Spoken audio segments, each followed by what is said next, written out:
men in the league, Miguel Cabrera and the Detroit Tigers.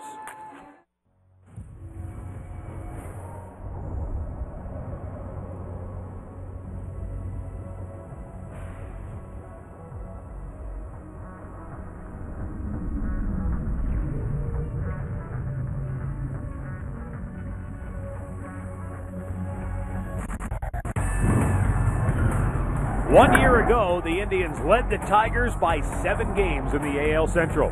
Today, the Tribe sits 3 games ahead of Detroit as the two square off for the first time in 2012. Division games are always important, and the Indians' 10-7 mark versus the Central is the best in the division. Round 1 of this 18-game fight for Central Division supremacy starts next on Sports Time Ohio. After an off day and a lot of rain, the sun is coming out as we open up a big series between the Cleveland Indians and the Detroit Tigers. Hi again, everyone. Matt Underwood alongside Rick Manning. Tribe has the lead in the American League Central Division. Tigers actually limp in here in 3rd place, below 500 on the year to this point. But, Rick, you look back at a year ago, and the Indians' season series against Detroit sort of mirrored what happened to them all season long. They got off to a great start, winning 6 out of 8, then dropped the last 10 against the Tigers. Yeah, and that grand slam propelled them for that sweep in Cleveland here, but it was all Detroit the rest of the way. They looked dead in the water here in May last year, and then after they left here, they really turned it around. And on the year, they won their last 10 meetings against the Indians. They averaged about 6 runs a ball game. They dominated in Detroit, so it's nice to get them in Cleveland, and hopefully the Indians can get off to a good start, and you look to win the series against these guys to make a statement early. Yeah, especially here at home, because as you pointed out, they've lost 23 of their last 27 up there in Detroit. Take a look at our Nissan Road Ahead pitching matchup for tonight. Ubaldo Jimenez, boy, do they need him to come up with a good start. Well, he's going to set the tempo for the Indians. He gets the first game of this series, and it is going to mean a lot because he's matched up against Rick Porcello. We'll see what Ubaldo we get tonight. In his career, he's 2-5 against Detroit, 2-3 last year with a high ERA. Porcello 5-1 in his career. He's limping coming in here. He's coming off a couple of good starts, so you never know what kind of Porcello you're going to get, but he's been very good against the Indians. All right, and so the Indians will try to get it rolling here tonight against Detroit. Our Nissan, get to a Nissan dealer for great deals on innovation you can count on. We're back with tonight's first pitch, Indians-Tigers right here on Sports Time Ohio.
Tuesday Night Baseball on Sports Time Ohio is brought to you by your Northern Ohio GMC dealers.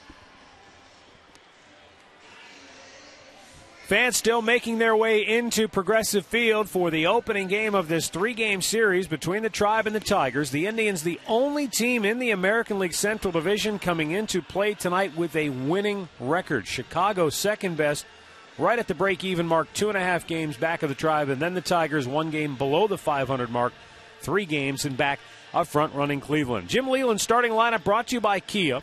Ramon Santiago, Andy Dirks, and Miguel Cabrera at the top. Then Prince Fielder, the new addition, followed by Dimitri Young and Brennan Bosch. Then Johnny Peralta, Alex Avila, and Don Kelly batting ninth. Indian starting pitcher tonight, Ubaldo Jimenez. And he is brought to you by MLB.com at Bat12 for the new iPad. Making his 9th start. He is 4-3 and a 5.09 earned run average. For Ubaldo, he's pitched a little bit better at home, a 2-1 record, a 3.12 ERA. We told you 2-3 in his 5 starts last year against the Detroit Tigers. So run support has been something very big for Ubaldo. They average him over 6 runs a ball game. And let's take a look at the Indians' defense, brought to you by Pat O'Brien Chevrolet, saluting the men and women defending our country and watching on the Armed Forces Network. Damon Brantley and Chu in the outfield. It'll be Lopez, Cabrera, Kipnis, and Kochman on the infield with Santana behind the plate. Scott Berry to call the balls and strikes. Jerry Meals at first, the crew chief Gary Darling at second, and Paul Emmel down at third. Ramon Santiago in the leadoff spot, not originally in the top spot in the Tigers order. They thought they were going to have Austin Jackson back for the series opener, but he was a late scratch as Jimenez misses for ball 1. And so with that, Santiago went from the 9-hole to the leadoff spot, and then Don Kelly went into the lineup batting 9th. Well, it's a good break for the Indians when you don't have Jackson out there playing and leading off. He's got a mild abdominal strain, does Austin Jackson, still listed day-to-day. Yeah, and they're going to be a little extra careful with him, rightfully so. He's having a very good year. 93-mile-an-hour fastball, 1-2 the count.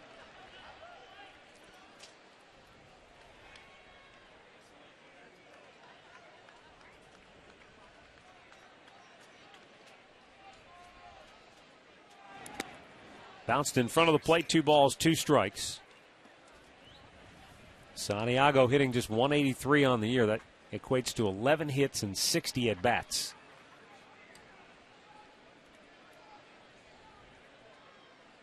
Ryan Rayburn is on the bereavement list, Tigers' second baseman, after the passing of his grandmother.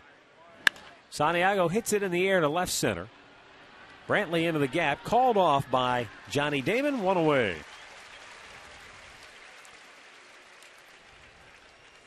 The injury report brought to you by Elk & Elk Serious Lawyers. For serious injuries, call 1-800-ELK & Elk. And joining Austin Jackson on the DL, Daniel Schlereth, left-hander. Luis Marte, another pitcher. And, of course, Victor Martinez, who had the microfracture surgery. And Al Albuquerque, hard-throwing right-hander out of the bullpen.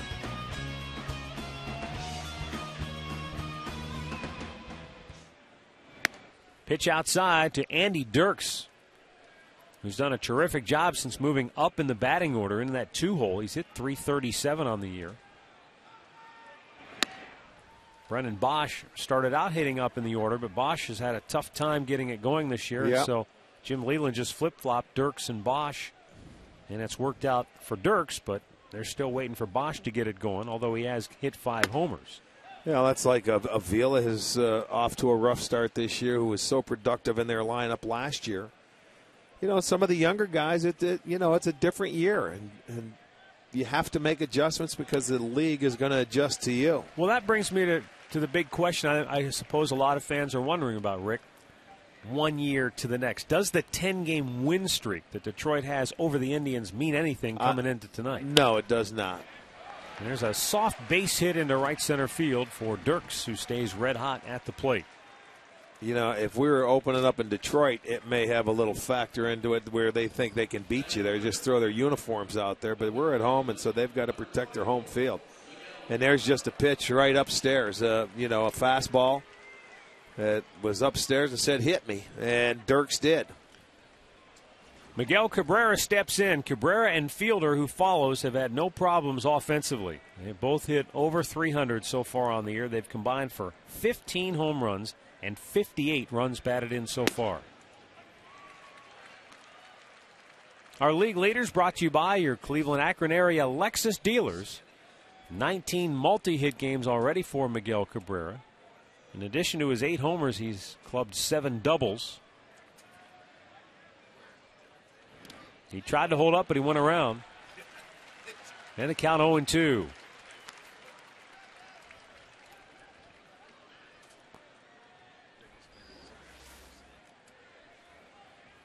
There you go. That the splitter again.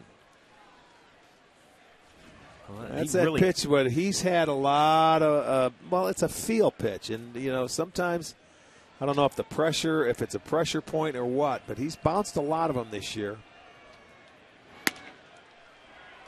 95-mile-an-hour fastball. We haven't seen that kind of velocity from Jimenez very often. Certainly good to see. Hey, Rick, sometimes with that splitter, I almost wonder if he chokes it more like a forkball, because that previous one was just 84 miles an hour. It could be. I mean, that varies. Runner goes. Throw down. Not in time. And it looked like a strike, but it was called a ball to Cabrera. I thought he was going to be out looking, but it's the first steal of the year for Dirks. Take a look at this pitch. I mean, it's a little bit off the plate as Santana comes up. It's not a bad throw, I'll tell you. So that means he stole it off Jimenez. He's looking in. He knew he made a good throw, and it was. But Dirks got a pretty good jump there off of Jimenez. Now the 2-2. And back to a full count after he had him 0-2. Tigers have hit 280 as a team with runners in scoring position. That's 4th best in the American League. Well, the big boys have done the job. That's why you want to keep the guys off base in front of them. It's always nice to pitch to these guys with nobody on. In the air center field, Brantley coming in, makes the grab. Back to second goes Dirks. 2 down. So Cabrera hit it hard right on the nose, and he knows it. But he hit it right into the tracks of Brantley in center field. So with 2 down, we'll get our first look at Prince Fielder in a Tigers uniform. The big offseason acquisition by Detroit. Fielder was out there on the free agent market for what seemed like forever. You wondered what is going on. Why isn't this guy signed? And time kept dragging on. That's why all the other first basemen were waiting. Left field, Damon on the move, dives and makes the catch. He hangs on to end the inning. So Detroit strands a runner in scoring position. The Indians coming to bat when we come back.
All right, back here at Progressive Field, bottom of the first inning. The Indians starting lineup brought to you by Progressive Insurance. Proud to be the official auto insurance provider of the Cleveland Indians. Shin-Soo Choo remains at the top spot in the order, followed by Jason Kipnis and Asdrubal Cabrera. Then it's Travis Hafner, followed by Carlos Santana, Michael Brantley, then Johnny Damon, Casey Kochman, and Jose Lopez. Rick Porcello makes the start in his 8 starts this year. He is 3-3, 5.12 ERA. He has struggled a little bit, and his big struggles have been the first inning, where he has an ERA of 15.75. In his 8 starts, he's given up 14 earned runs in that first inning. So we'll see if the Indians can do any damage to him before he gets any confidence. He is 5-1 in his career against the Tribe. A guy that's really a sinker ball pitcher, but can also throw that fastball by the four-seamer upstairs. So it's like a strange combination for a sinker baller. That's where he gets his strikeouts, that pitch right there. 27 strikeouts and 9 walks in his 45 2/3 innings.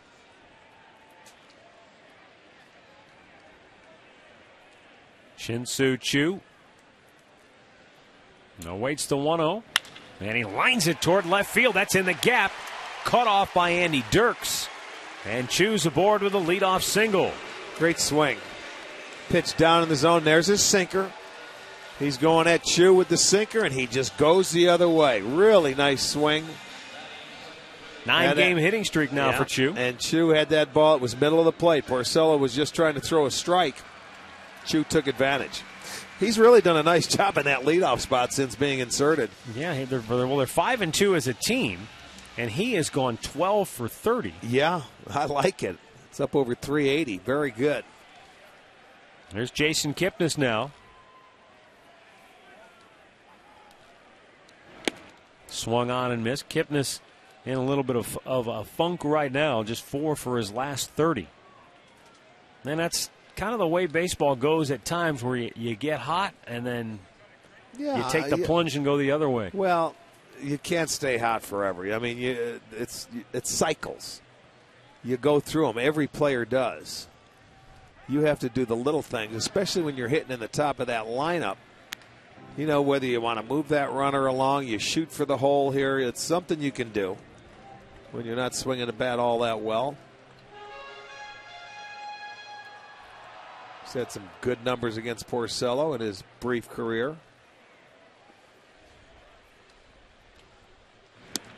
Missed inside.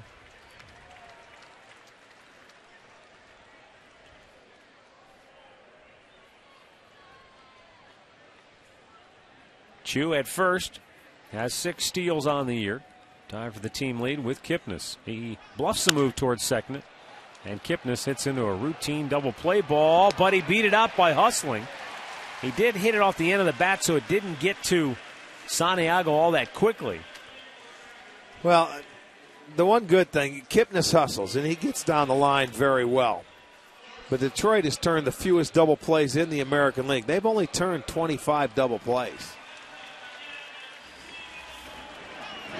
I mean, this guy goes down the line hard. You put that head down and just beat it out, and he does.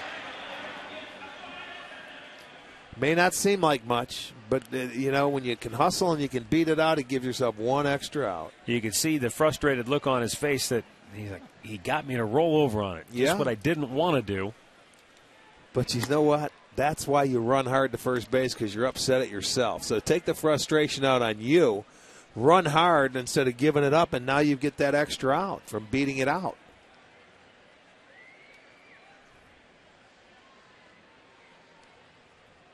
Throw over. Fielder with a slap tag on Kipnis, who, as I mentioned, he's got 6 steals on the year. He and Choo both with 6.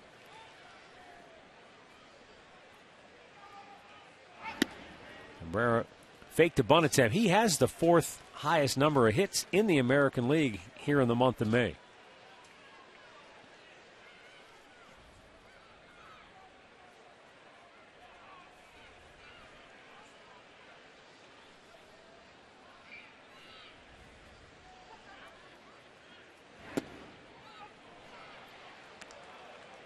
Might have been a tad low, but called a strike. It's 2-1.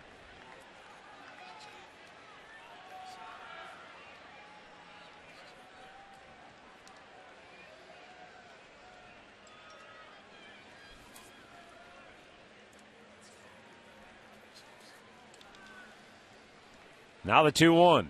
Curveball missed up high and away. And so Cabrera in a good spot here with a 3-1 count.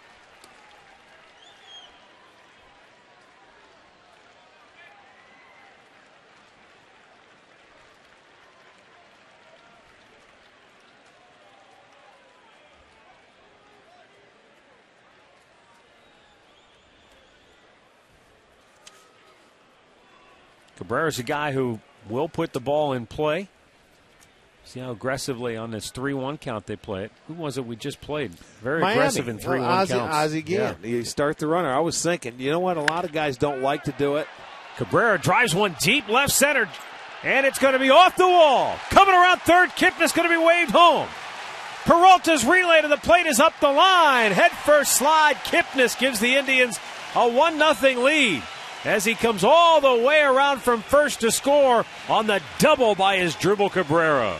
Well, he got a very good jump from first base and realized that ball was going to go off the wall, so he put his head down and started hustling like you should as a base runner. This is going to be our McDonald's. I'm loving it. A 3-1 pitch goes off the wall.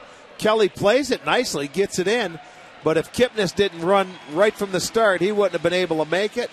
So the Indians continue the struggles for Porcello in the first inning. Going head first, Cabrera gets his 19th RBI, his 13th double, and the Indians will have an early lead. May seem like a little thing, but I want to go back to what you said. If Kipnis doesn't hustle right out of the box when he rolled over on the ground ball, then you don't have an RBI situation right Absolutely. there. Absolutely. I mean, we said at the time, it may not seem like much, but it certainly can be. Hafner pops one on into the ground there, and easy out, 2 down. Boy, he is really having a tough time at the plate. 0 for his last 13, 1 for his last 16. Let's take a look at the Tigers' defense this evening, the Home Depot defense. It's Dirksen left, Kelly center, Bosch in right. Cabrera at third, Peralta at short, Santiago is at second, Fielder at first with Avila behind the plate. More savings, more doing. That's the power of Home Depot.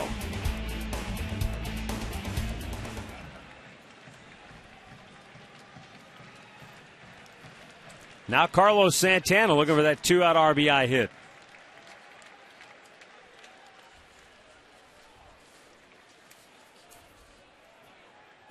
Santana, a .333 hitter with runners in scoring position as you see the first inning trouble for Rick Porcello this year. You know, sometimes, and it happens to a lot of young pitchers where you go out there and before you get settled in, you watch a lot of them go through it, and it's part of working your way through it. But you have to think it gets in your head after a while, where you start thinking about that first inning, and that first guy gets on, you're thinking, oh, boy, here we go again. Are they going to score? Missed inside. Santana, a .353 hitter with a runner in scoring position and 2 outs this year. He's been another one of the clutch hitters for the Tribe.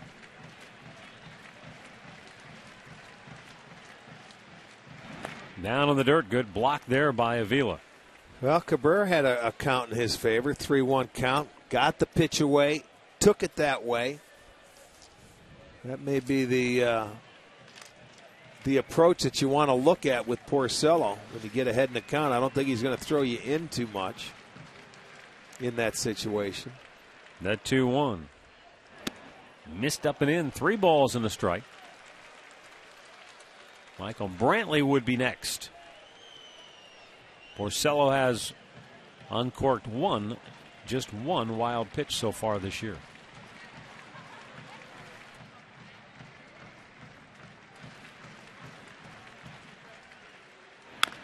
Chopped foul over into the Tiger dugout. And a full count.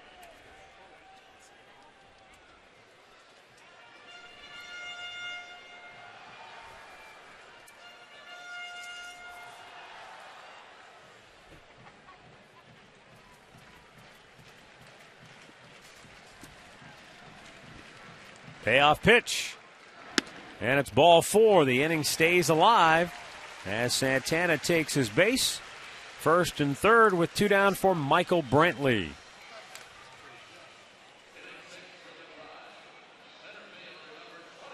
Now, Michael Brantley is a guy who, like Kipnis, was really surging. You go back to that series we had in Boston. He was hitting everything right on the nose, barreling everything up.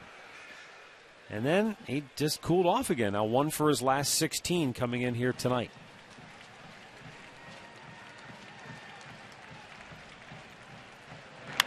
In his defense, he has hit a few balls pretty well that were caught. Yes. And before we were going into Boston, if you remember, he was hitting balls right on the nose. They were making plays. They were making catches on him. You have to battle your way through it, and he will. And I would like to point out, too, this may fall on deaf ears for a lot of folks, but Brantley and Kipnis, the 2 guys I talked about, they played, I believe, every game in that stretch that we had when we played 21 games in 20 days. So, well, those guys you can't take out of there well, because you don't have a backup center fielder. Point being, when you go that long without a day off, you might have some days where you just... Well, Cabrera, the only time he misses when he had to go back for a funeral, too. Yeah. He got 6 days off, but the other guys had to plug away and play, and that's all part of it. That's okay, though. When you're an everyday player, you go through that lineup, and you know what? When you're in your slump, other guys pick you up, and when they're in their slumps, you pick them up. That's just how the game goes for an everyday player. 2-1 delivery. In the dirt, good eye by Brantley, and a 3-1 count as Porcello has now made 22 pitches here in the inning. They have put themselves in really good situations against him early, and at least got themselves in hitting situations, and that's what you shoot for as a hitter. Bruce Fields has got to be happy so far in the first inning.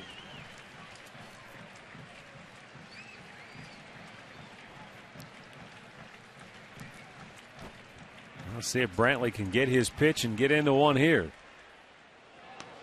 Nothing doing.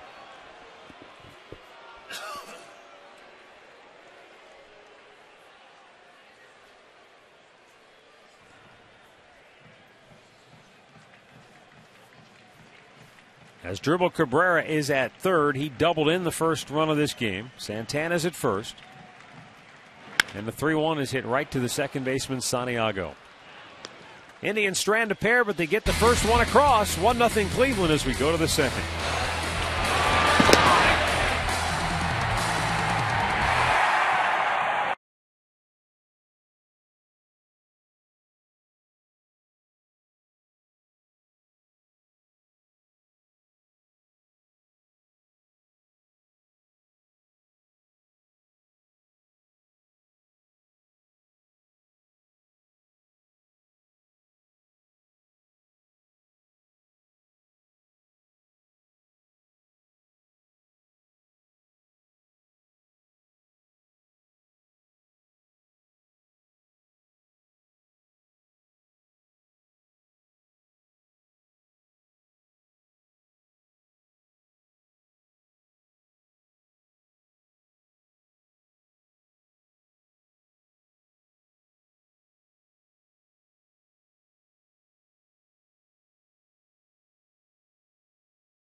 To you by McDonald's Cherry Berry Chiller.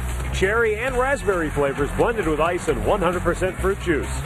By AT&T, the nation's largest 4G network. AT&T, rethink possible. And by your Northern Ohio Toyota dealers.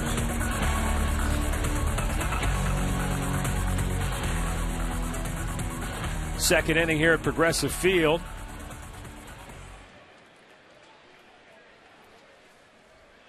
Delman Young, the leadoff for Detroit, and he takes a strike. Not a real good showing here for the hometown crowd for this big showdown between the Indians and the Tigers' first meeting of the year. Delman Young lets the lazy pop to center field. Michael Brantley, he is under it, one away.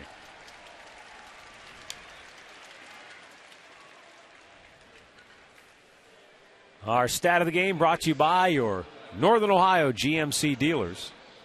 Tigers started the season 9-3, and they were out of the gate smoking.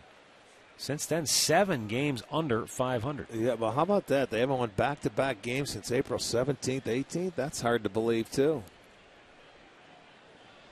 With this offense. Bosch lifts a high pop. Left field foul territory. Lopez can't get to it. The tarp. Tell you what I like, though, so far. I like so these Tigers swinging early in the count. You know what happens when Ubaldo can have a couple of quick innings. 8, 9, 10 pitch innings. That keeps him around a little bit longer. He averages 18.5 pitches per inning so far this year. The 0-1. That's hit hard to deep right. Chew back. Can't get it. And now he fumbles around with it as Bosch pulls into second and stops there. A one-out double for Brennan Bosch. Well, that goes to show you the strength of Bosch. And that ball got over Chew's head in a hurry. And why? Because that pitch is elevated. When you see it, you're going to see he's had a few pitches upstairs. It is a changeup upstairs. You've got to get that ball down. You can see the grip. It's like that little circle change. That ball got over Chew's head in a hurry. Bosch hits his 5th double, a one-out double.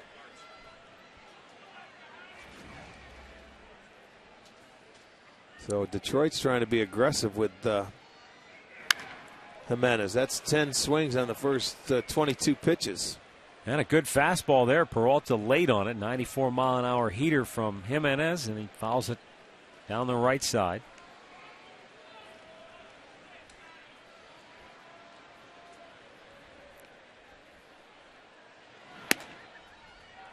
Missed off the plate that time with his fastball, and it's 1-1.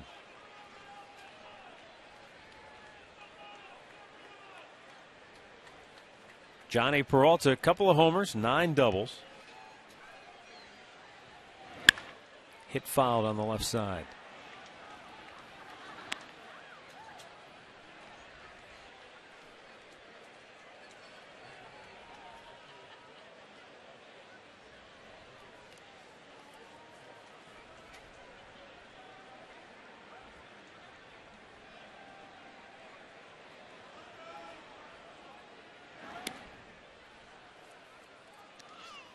Missed badly there, 2-2.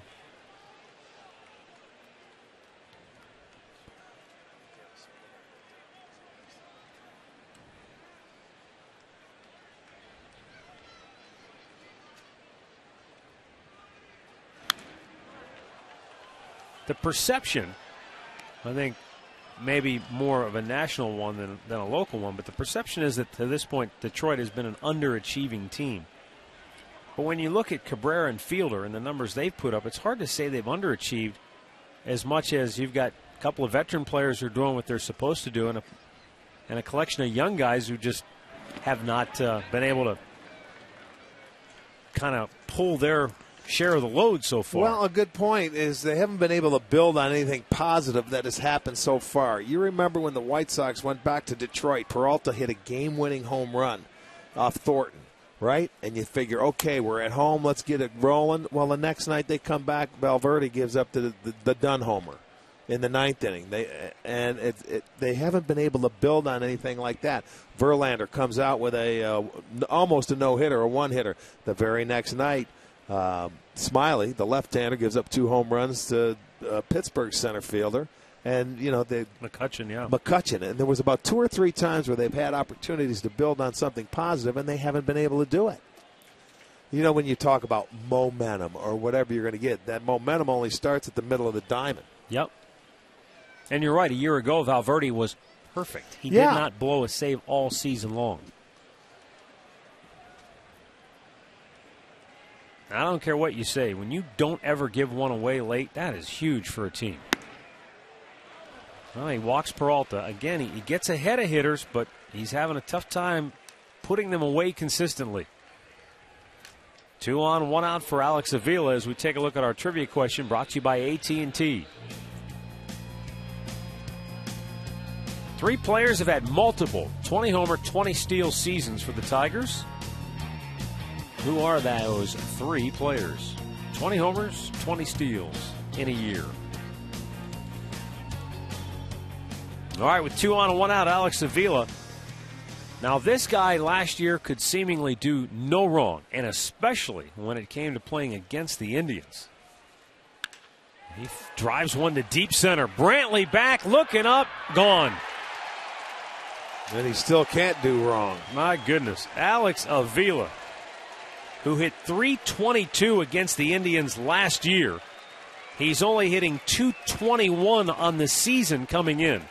And he just launched a 3-run homer off Jimenez to put the Tigers up 3-1.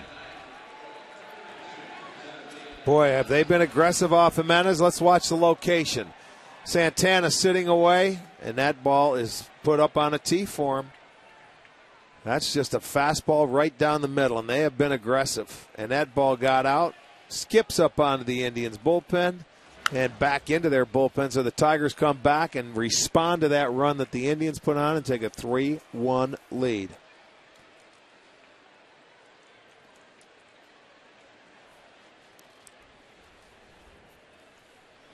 Don Kelly lifts the fly ball to right field. Chu back to make the catch, 2 away.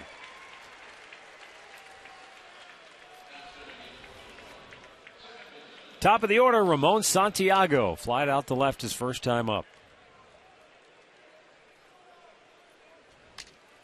It's the 5th home run given up by Jimenez to a left-handed batter and his 7th overall. But he has had some pitches elevated. Even when they have made some outs, they've been loud outs. Up the middle, Kipnis backhanded stop from the outfield. Grass throws him out. Nice play. A sensational effort by Jason Kipnis to throw out Santiago to end the second. But the blast by Avila has the Tigers on top 3-1.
(3-1) Detroit as we go to the bottom of the second inning. Bottom third of the Indians order due up here. Johnny Damon, Casey Kochman, and Jose Lopez.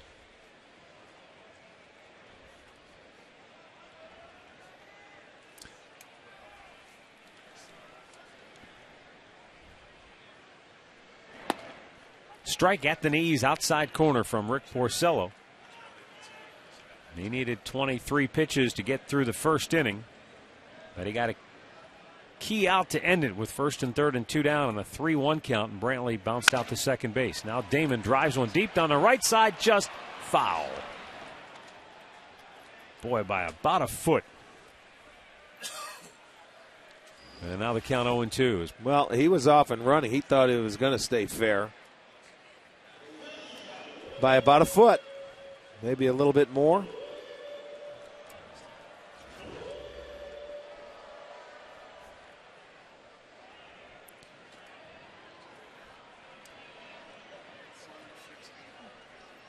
Now the 0-2 pitch from Porcello.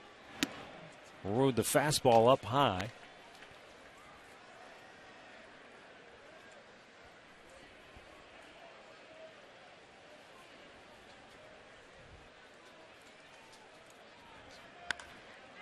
Popped in the air to right. Back goes Bosch. Still going back, and he pulls it down in the middle of the track, one away.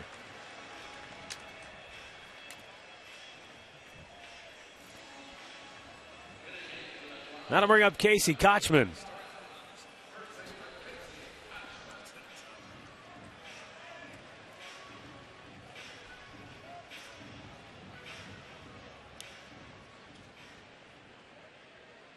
Kochman has definitely swung the bat better of late.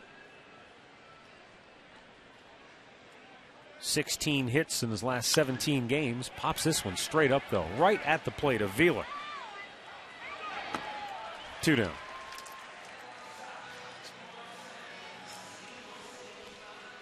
Here's our great clip of the game from Sunday. Jose Lopez, one of the only Indians batters to really hit. He had a 3-hit game, but it wasn't enough to overcome the Marlins. Great clips. It's going to be great.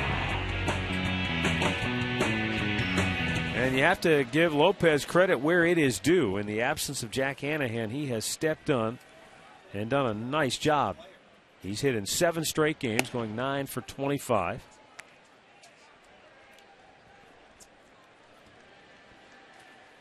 Jack Hanahan still day-to-day with the back situation. I think there is some hope that he might be ready to get back in the lineup tomorrow. Well, yeah, I mean, but if that back would regress at all, then you might be looking at a DL situation because he'll be at 10 days well, tomorrow. that's what I'm saying. You played without him for 10 days. I mean, so that's playing with a short roster. Yep. I mean, you need to get a player. I know that sometimes you can't tell how long a guy's going to be out for, but you certainly do need some help. I mean, you're playing short.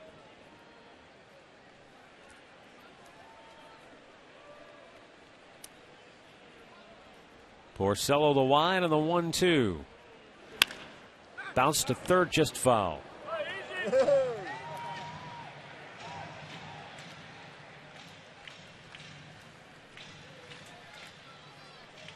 I'll tell you what, he looks a lot slimmer to me this year. And I don't know if it's because he's over there at third base and you have to move around a little bit more than you do at first. Well, they talked about he lost some weight to try to get himself in a better shape, knowing he was going to be playing third base. Well, he looks better.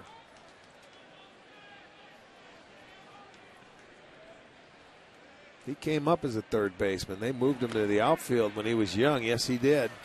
Indians go quickly here in the second. 2 complete, 3-1 Detroit.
Time brought to you by Miller Lite.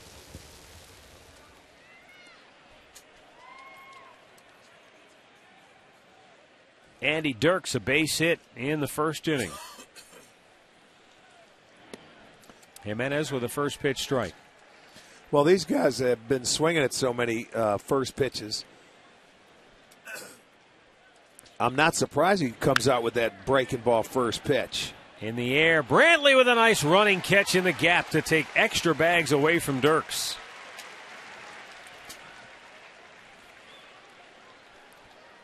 Michael did a great job to run that one down. Yeah, he caught up to it, didn't he? It was over in left center field. Pretty good jump on the ball. He catches it standing up. Good play.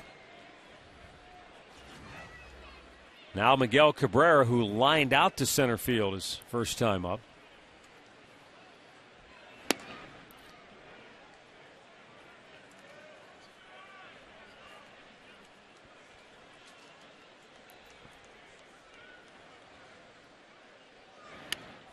Way outside 2-0.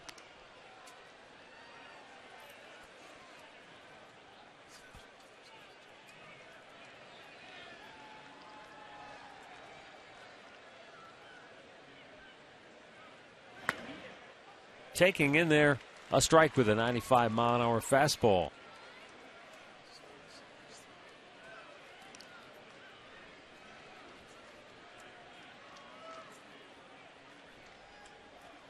Curveball and a beauty.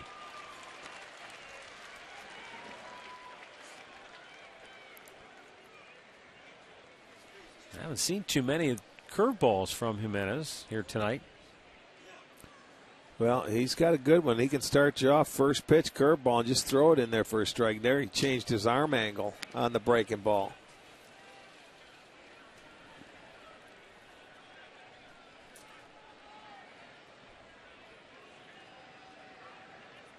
Now the payoff pitch. And he's too high with the fastball. 1 on, 1 out. Let's check in. Here's Katie with him. Thanks, Matt. Well, you Justin Masterson fans, make sure you're here this Monday for that 4:05 start against the Kansas City Royals. The first 15,000 fans will take home a free Masterson jersey, courtesy of Time Warner Cable. If you need your tickets, log on right now, Indians.com. Matt, Rick. Thanks, Katie. 1 on, 1 out for Prince Fielder. He lined out to the opposite field his first time up. Takes a fastball inside corner for a called strike.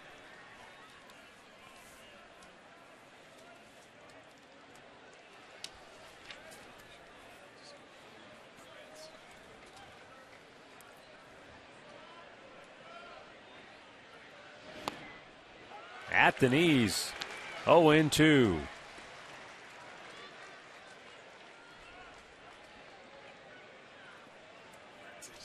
Fielder won his second Silver Slugger award at the end of last year.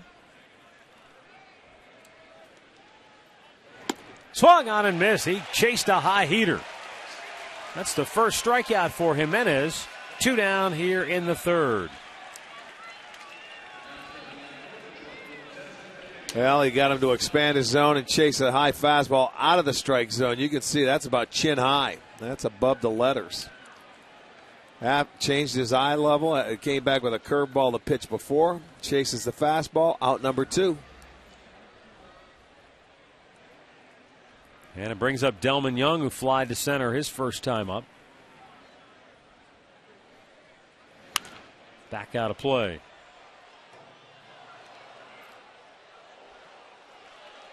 Well, I can tell you right now that Detroit's philosophy against Jimenez is get that first fastball and get after it, because they have done a good job. They're swinging at every other pitch. Missed up and in.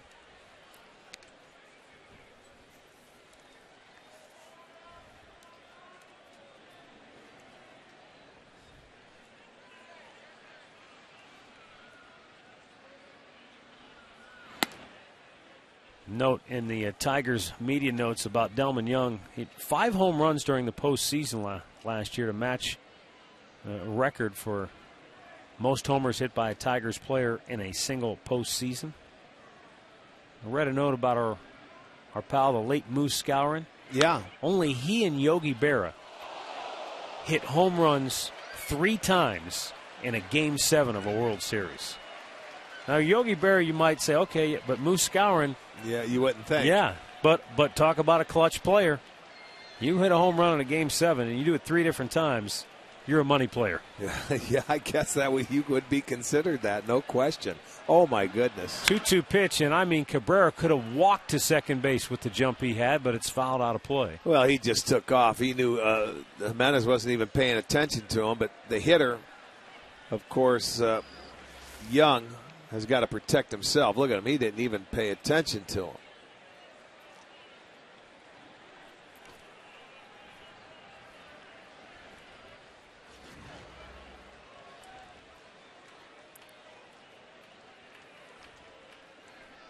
Now he sets. And the 2-2. Fouled away again out of play. You know, not that you have to throw over there and Cabrera is going to steal a base. But what you have to do is make him stop. Once you make him stop, you're okay. Because on a play like that, if that ball, you know, if it's not right at one of the outfielders and he was off and running, he could have been standing at second. A double would have scored him easily. Down in the dirt, gets away from Santana. And the wild pitch advances Cabrera into scoring position. 6th wild pitch and a little lazy backhand by Santana. You watch that ball, he just gets out in front and doesn't move his feet or any body to catch that ball. He just tried to backhand it and deflected it. So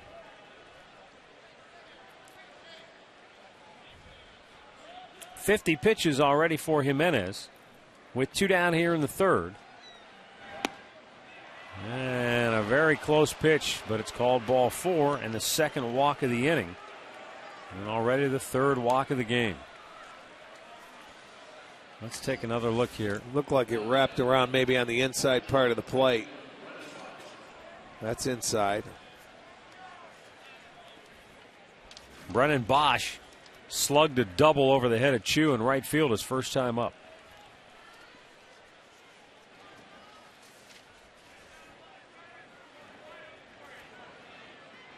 Already halfway through the Tigers' order for the 2nd time tonight. And we're only in the 3rd. Bosch looks at a strike. Well, this is almost every start with Ubaldo is like that. He's into the 3rd inning. He's not out of it yet. He's over 50 pitches and 3 walks. Back out of play. It's 0-2.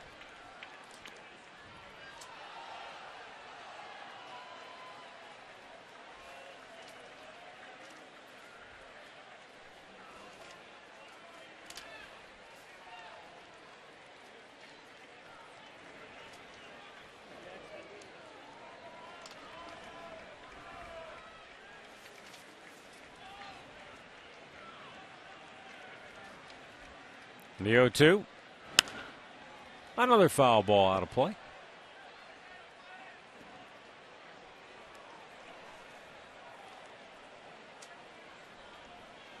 Last year, Jim Leyland watched Brennan Bosch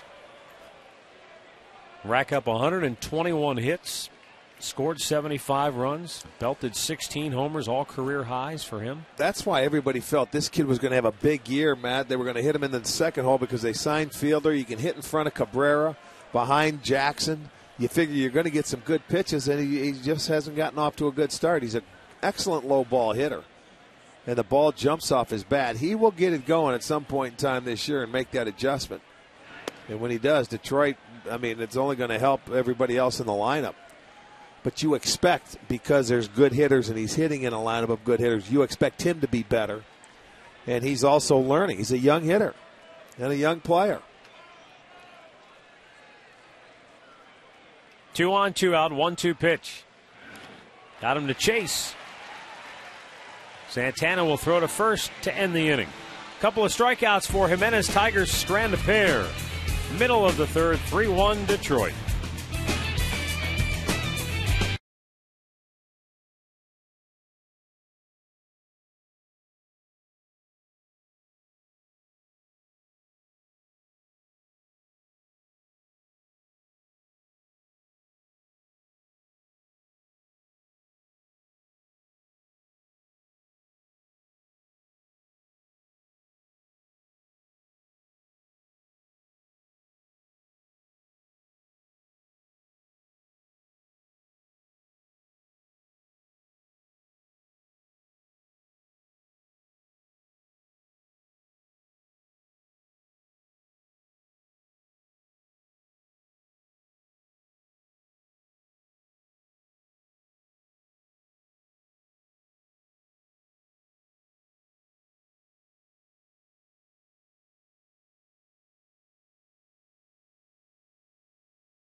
It's a 3-1 Tigers lead, bottom of the third inning.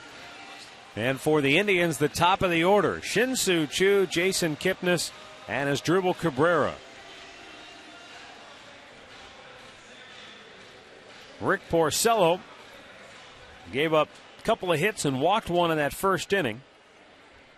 And the Indians jumped out to the early 1-0 lead, but Detroit coming back in the second with a 3-run homer by Alex Avila to take the lead.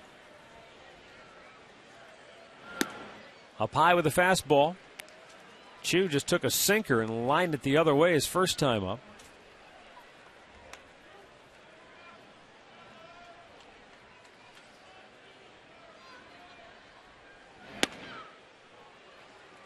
2-0 the count.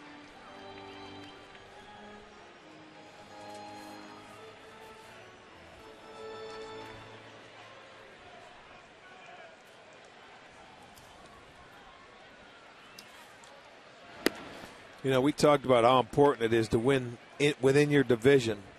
But looking at our division, not one team has a winning record at home. But still, and you figure someone's going to take Detroit and Cleveland have the same record, 11-12 at home. But boy, you're going to have to turn that around. And only the Indians have a winning record within. Well, I shouldn't say. Detroit's 8-7. Right. The Indians are 10-7 in the Central Division. That's where Detroit really dominated last year, was within the division. Over 50 wins.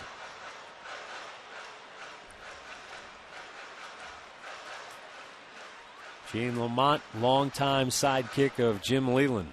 And there's somebody that you never take it for granted, Leyland, even though you know everybody wants to hand him things because they signed Fielder. He knows every year is different.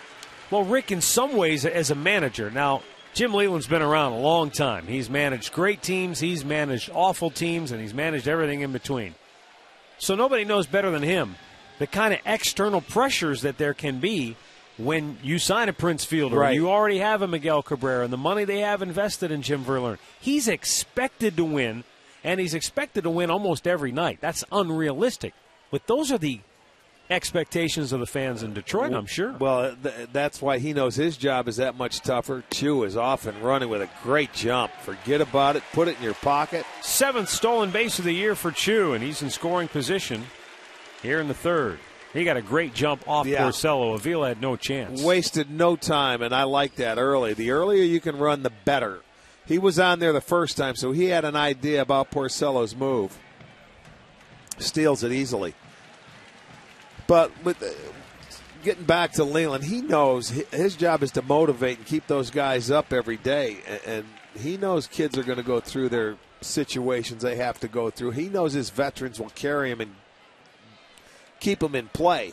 When you've got the two guys on the corner, Cabrera and Fielder, you got Verlander, you're going to run out there every 5 days. It's the other people that have to pitch in and do their job. But tough to repeat. I mean, they never started playing until about a year ago at this time. Swung on and missed, and Kipnis strikes out. 1 down.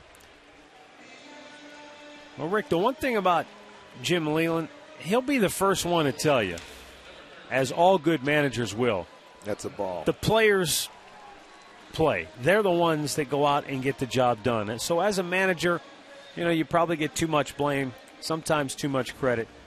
Your job is to, you know, as you said, keep them loose, keep them motivated, fill out the lineup card, make your necessary in-game moves. But Leyland's always had a pretty good knack, a good feel, if you will, of knowing when to push the right buttons, knowing when to blast a guy, knowing when to maybe publicly say something in the papers, when to privately call a guy in. He's got a pretty good feel, and you don't last as long as he has without that. When he left here last year, I believe, if you recall, he came in and he took the blame for that series. He says, we were terrible, we weren't ready. I blame myself and I blame my coaches. What a diving stop by Cabrera. Nice play by him. Boy, Asdrubal Cabrera on a little half swing, but that enabled Miguel Cabrera to make a diving stop. Yeah, it was almost like a check swing. He wanted to hold up.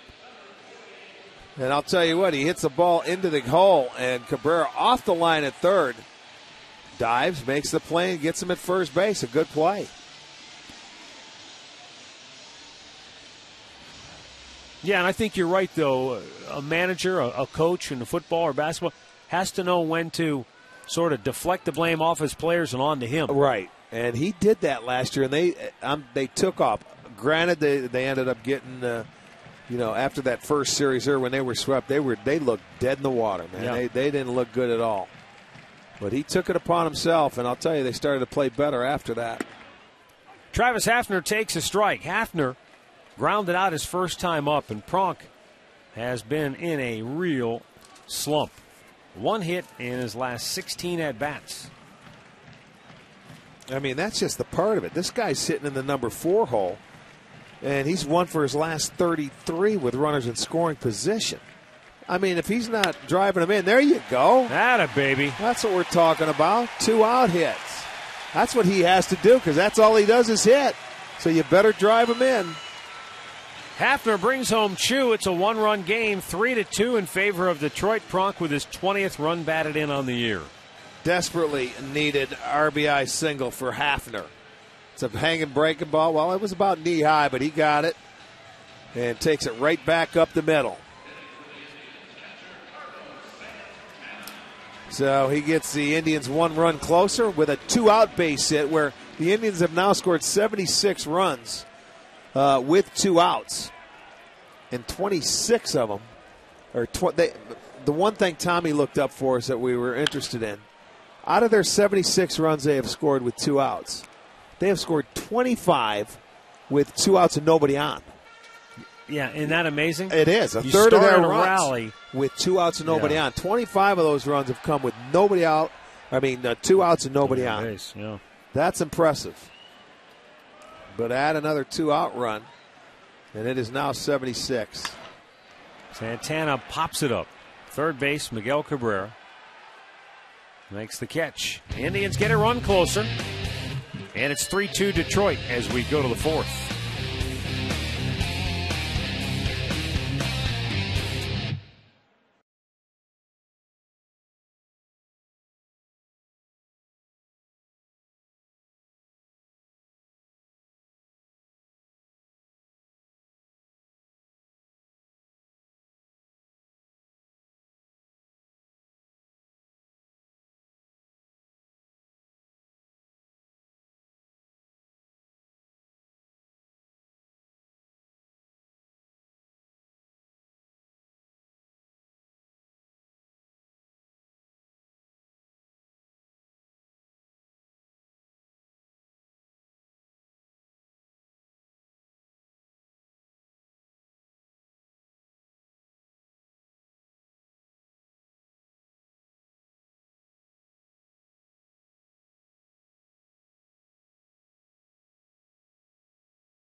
(3-2) Detroit. We go to the 4th inning here at Progressive Field. Bottom third of the Detroit lineup due here. Johnny Peralta, Alex Avila, and Don Kelly. Johnny Peralta walked and scored his first time up. Ubaldo Jimenez with a breaking ball and a 1-hop smash to third where Jose Lopez will flip it over. And we've got 1 out.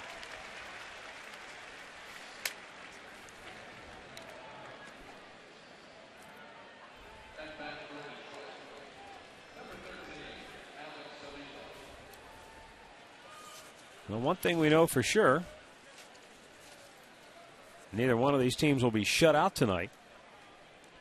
The Tigers have gone 110 games now without being shut out. That's the second longest streak in Tigers history. And the franchise record's 110, so they've equaled that. As long as we don't get a cloudburst that comes out of nowhere in the next inning and a half. Oh, bite your tongue. We don't even see any. And so far this year, the Tigers, the Orioles, the Texas Rangers, and the Indians are the only teams in the American League that have not it's down to 4. There was 5 about a week ago. And then there were 4.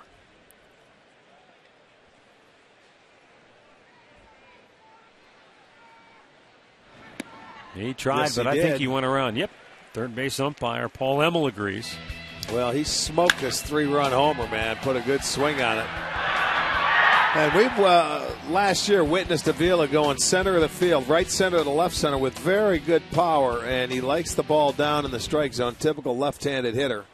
But Jimenez threw him a pitch right down Broadway, and he jumped on it.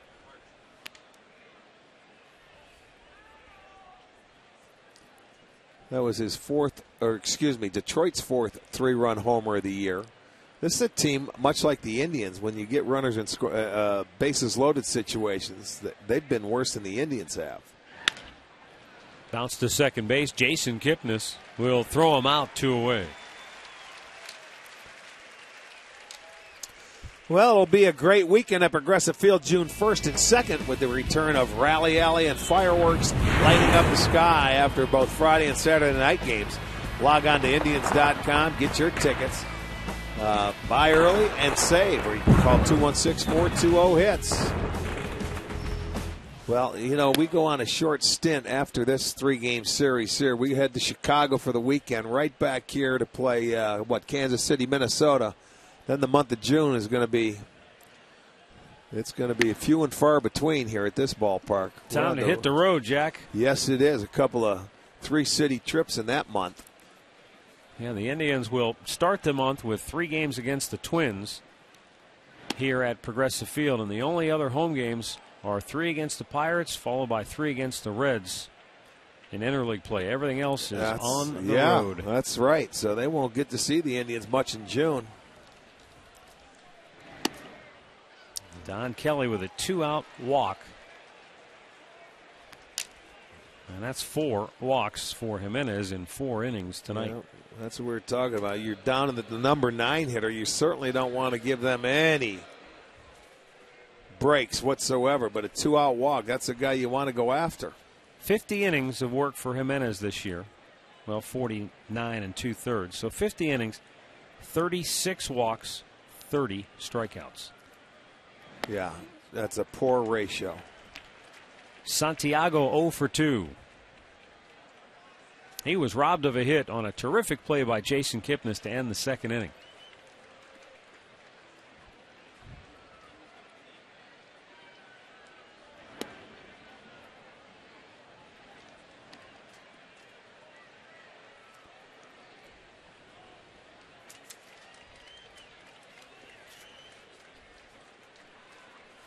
Throw to first.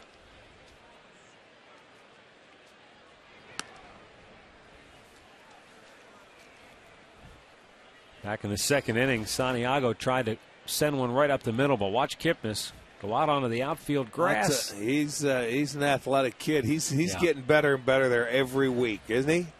The more games he plays out there, the better he's getting, and the more comfortable he feels.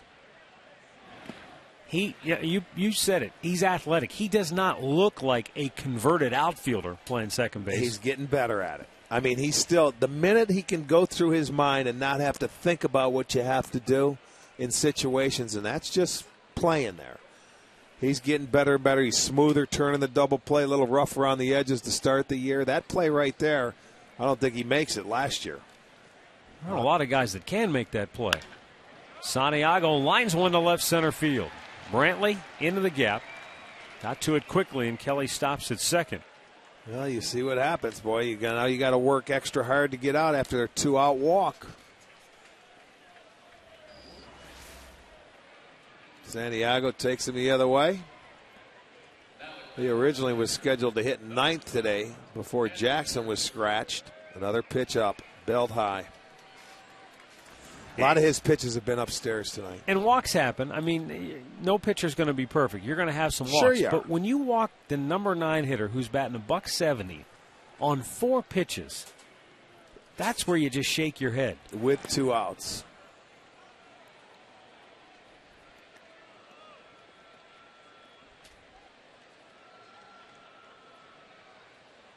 Yeah, if he hits his way on, it's different.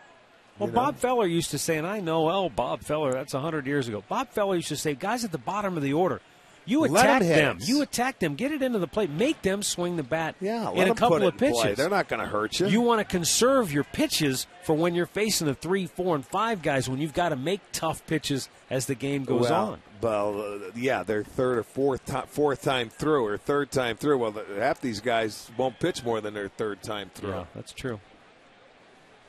They go 5 or 6 innings now, and it's a good start. And it gets away from Santana. Another backhand. Well, and again, he's 3-0 again here. To Andy Dirks with Cabrera and then Fielder to follow.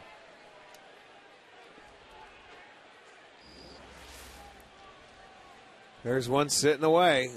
That one gets on the inside part of the plate, and he doesn't move a body. He just tries to backhand and it gets through. Base hit now means 2.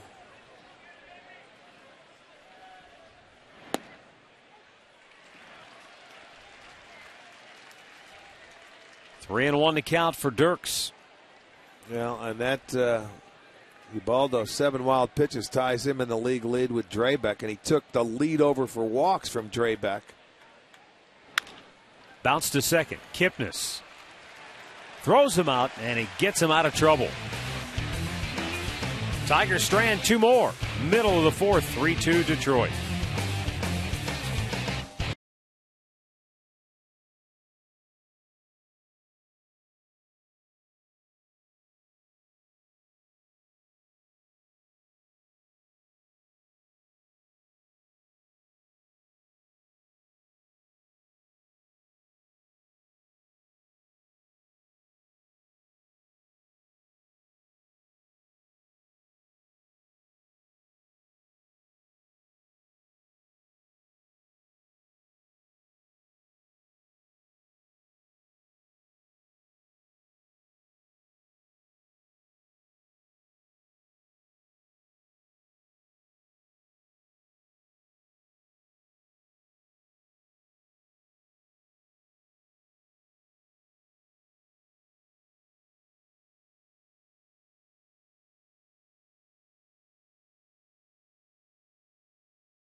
Welcome back. Bottom half of the 4th inning. Indians down 3-2. It'll be Brantley, Damon, and Kochman, the hitters up. Porcello has allowed 3 base hits today to the Indians.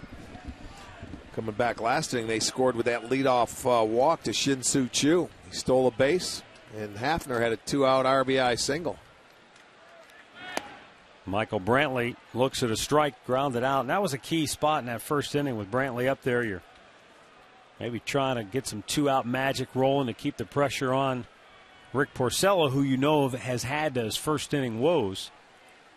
Brantley with that 3-1 count, but he grounded out and Porcello got off the hook. But the Indians scratched out another run in the 3rd. And now you just have to keep grinding away.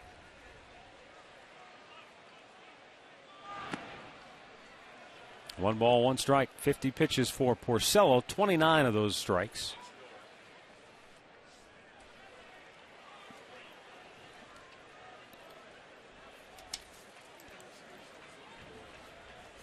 This is only Porcello's third start on the road this year. His ERA is about 2 runs different away. It's a 3.55 on the road, 5.73 at home.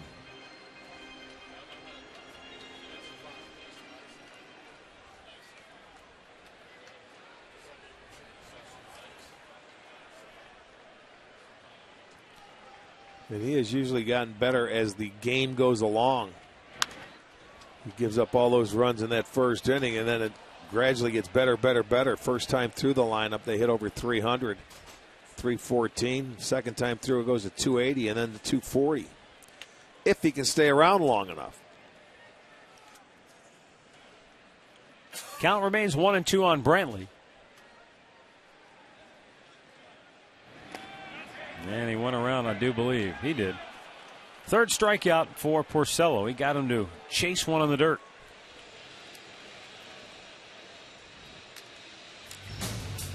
Our University Hospitals minor league update. Kyle Bellows is the minor league and Eastern League Player of the Week. So he got the award for the Indians organization and also from the Eastern League itself.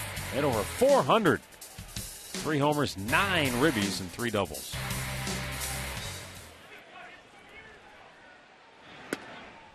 So far tonight, Rick Porcello has walked 2 Indians, and one of them has already come around to score.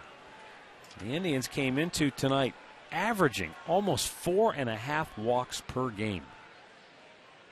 Boy, that has been a weapon for him this year. And that's far and away the best in all of baseball by a lot. Yeah, you look at they're 9th in the league in batting average, 245. But I'll tell you what, the walks have really made pitchers work, and it's benefited them, and it's been so much different than it has last year. You take the walks away from this team, and goodness gracious, no telling. Well, I don't know that if there's a direct correlation to overall success. The Indians last led the majors in walks 1982. I don't remember that being a special year for the Indians offensively, but well, I've given you over the last 12 years, you lead the league in walks. That's true. 11 out of the last 12, you're going to make the playoffs, and that's happened. What happened in 1982? You were there. I don't know. I can't remember back then. Must have been a lot of 2-out walks. I couldn't tell you. Damon's out looking. He doesn't like the call. Back-to-back strikeouts, and that's 4 now for Porcello. Well, let's go back to the Hyundai Studios for an in-game update. Here's Al Pawlowski. Hey, man, Rick, let's go to New York where the Yankees in last place in the American League East tonight taking on the Royals. Jeff Francoeur in the 4th inning gives the Royals a 2-0 lead with his 3rd home run of the season, and Robinson Cano his 5th in the bottom of the 4th. It's 2-1 Royals in New York. They're in the top of the 5th inning. Matt, back to you. Thanks, Al.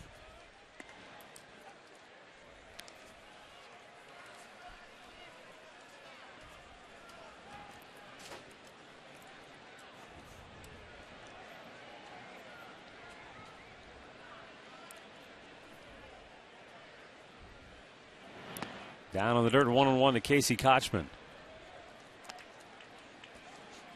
You know, tell you the truth, Matt, these guys, they're not up there trying to walk. They're not up there not wanting to swing and taking pitches. They're up there to try and hit. You know, they're trying to be aggressive, but they're being patient to take the walk. And that's like a different formula. Casey Kochman drills it up the middle. A 2-out single here in the 4th inning. And I agree with you. That's what do you call it? Do you hit to take? Yeah, you get up there, you hit, and if you don't like the pitch, then just take it. But I mean, if you go up there with a game plan in mind that you're going to hit this guy's one pitch or his best pitch or take his best pitch away from him, and you don't get it, you take it and you trust it and stick with your game plan. And if you don't stick with your game plan and you start chasing what you're not looking for, you're in big trouble. Yeah. Jose Lopez, a strikeout victim, his first time up. He lifts one to left. Dirk's over near the line. And that'll end the fourth. Tigers on top 3-2 as we go to the fifth.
Panini's with 17 locations in Northeast Ohio.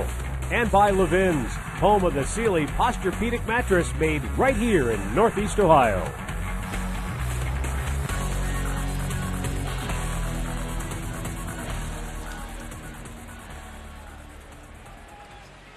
(3-2) Detroit as we go to the fifth inning. And Miguel Cabrera, 0 for 1, walked his last time up, will lead off for the Tigers. Pitch outside, ball one. Jimenez came into this inning, 75 pitches thus far. 43 of those were strikes. And he's behind Miguel Cabrera, 2-0.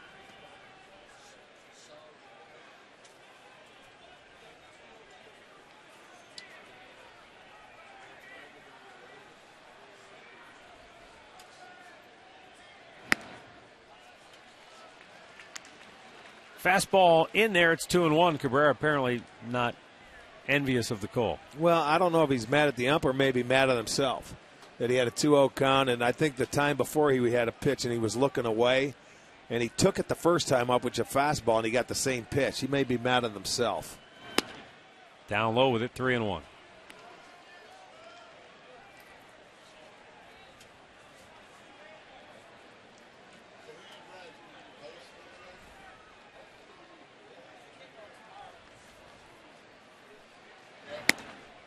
And he walks Cabrera to start the inning. And that's 5 walks now in 5 innings.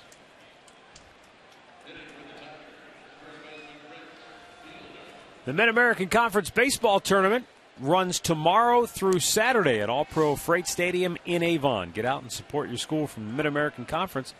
You can log on to mac-sports.com or call 934-3636 to get your tickets for the tournament. Prince Fielder, a swing and a miss. He has been aggressively hacking away here tonight. He lined out to left his first time up, struck out, chased a high fastball in the third.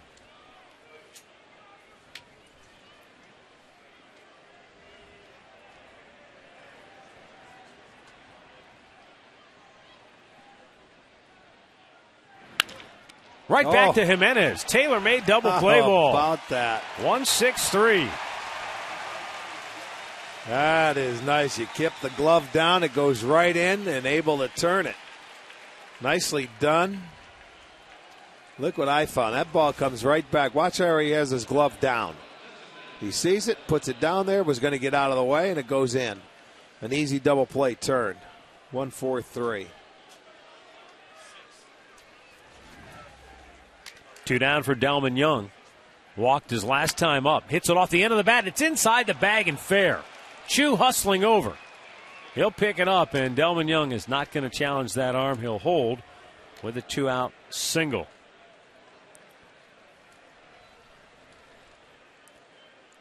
I mean, that was a pretty good curveball from Ubaldo right here. Look at right off the end of the bat. There's really not much you can do there. You see that ball breaking away, and he cues it down the first baseline. Kochman playing him off the line. It's okay. It's only a single. Brennan Bosch struck out his last time up.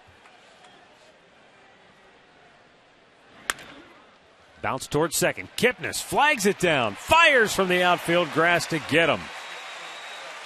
And Jason Kipnis with some spirited play here tonight. Middle of the fifth, 3-2 Detroit.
Three-two in favor of the Tigers.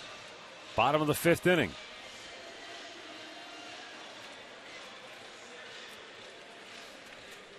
Top of the order for the Indians. So far, Rick Porcello has gone through the Indians lineup twice tonight. And of the 18 hitters he has faced, he's thrown 14 first pitch strikes. Early in the game, they had him in some pretty good hitting counts, so he was behind 2-1, 3-1 to a number of hitters, but got his way through it.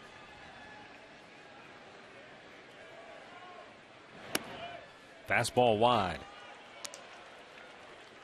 Got some birthday wishes to send along. Wilma Isofano is celebrating her birthday today from Chesterland. Wilma, very happy birthday to you. I know you're watching. Rip just foul, first base side. We got Robert Groner of Warren celebrating his 80th. Connie Corey from North Canton celebrating number 64. Happy birthday to you. And also Carl Auville of Fairview Park celebrating a birthday.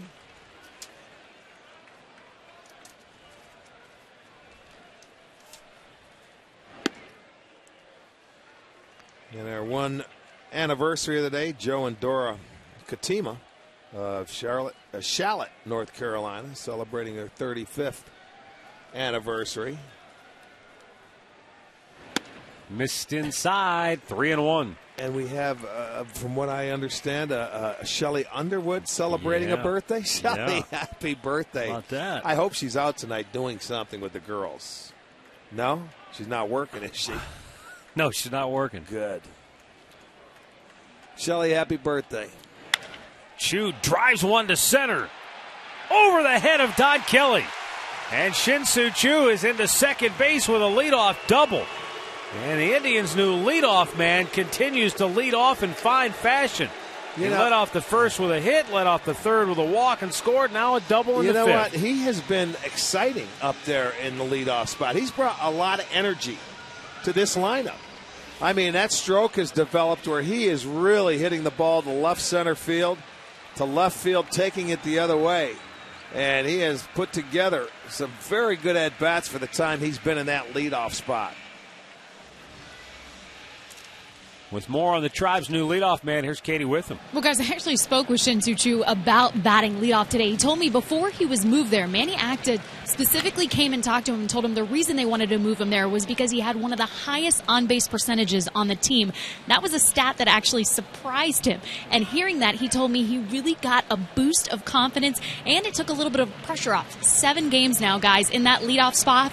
His on-base percentage is .471. Wow. Beautiful. And he told us, I'm still going to be Chew, though.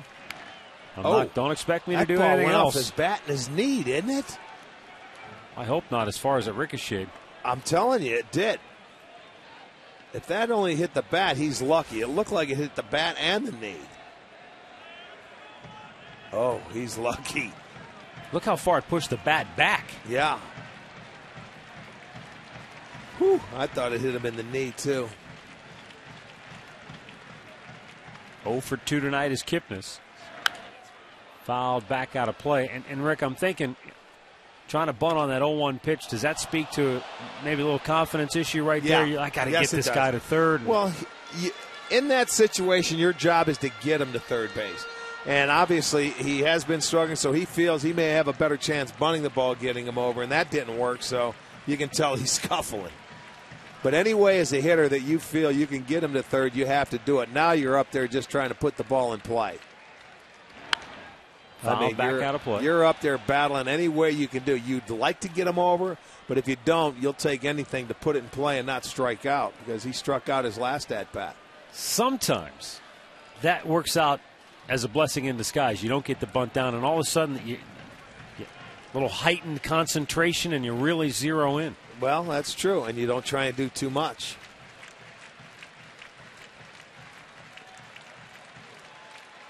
Two-strike pitch. Down on the dirt. There you go. See, he throws that little, I don't know if it's a changeup, down, and he can elevate the fastball for his strikeout pitches. He's got a couple strikeouts. He's got one down in the zone swinging, and he's got one elevated today.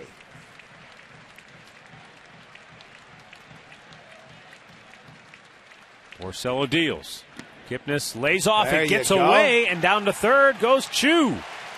There's your job. Now your job's done. A wild pitch has the tying run 90 feet away. Now you just put it in play. They're going to keep the infield back. You see Jimmy Leland, just go ahead. We want to stay away from a big inning. We'll give him the run, let him tie the game with a ground ball. Now that ball deflects up. Avila cannot find it. He might have made the same mistake Santana made earlier. Instead of just blocking it, he tried to backhand. Think he was going to pick it maybe. You know, in the catcher's defense, though, sometimes you think that ball may stay up, and it never really does. Yeah, especially when you've got a guy who throws as many sinkers as he does. Right. You start to get a feel for it, and all of a sudden you get one that's got a lot of movement. Yeah, and it gets down in the ground. And, you know, I mean, it's easy for us to say, well, he got a little casual or nonchalant with that pitch when they feel they were going to catch it. I know I wouldn't want to be back there trying to catch it. Kipnis strikes out again. 5th K for Porcello. 1 down here in the inning. Well, he came back. He didn't give in. He threw him a changeup. The aggressiveness of Jason Kipnis. There you go. Got himself. That was a good pitch, though. It was down. It was executed. And that was a good call and a good pitch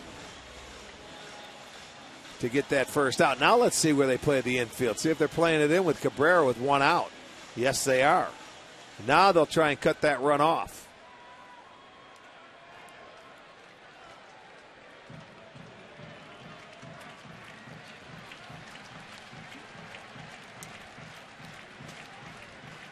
Cabrera doubled in a run his first time up, grounded out.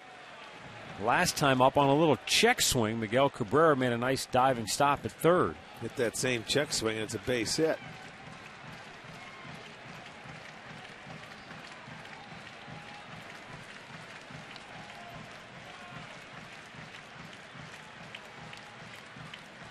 Porcello delivers, and Cabrera fights it off. And it's out of play. Second inning in Chicago. Twins lead the White Sox 2-1. Here it's 3-2 in favor of Detroit. We're in the bottom of the fifth inning, tying run at third with one out.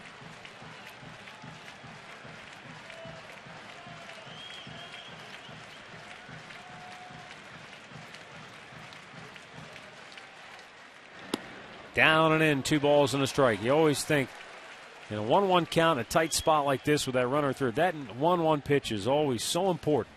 Yes, it is. Yeah. Any way you go, but if you're the pitcher, you can go to 1-2, then you can expand. If you're the hitter, now you get yourself in a pretty good count. A little selective now. In the dirt, 3-1.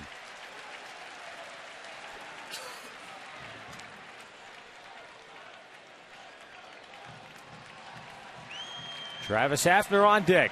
Infield in, cut of the grass all the way around for the Tigers. They're trying to cut off that run at the plate. Cabrera trying to deliver for the Indians. 3-1 pitch. Ball 4.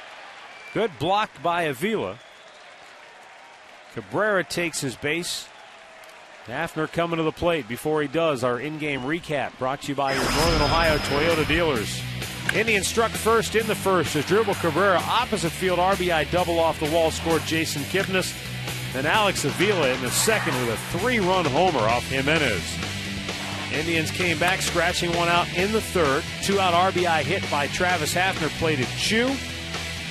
Find out about more than 30 Toyota offers available now at buyatoyota.com.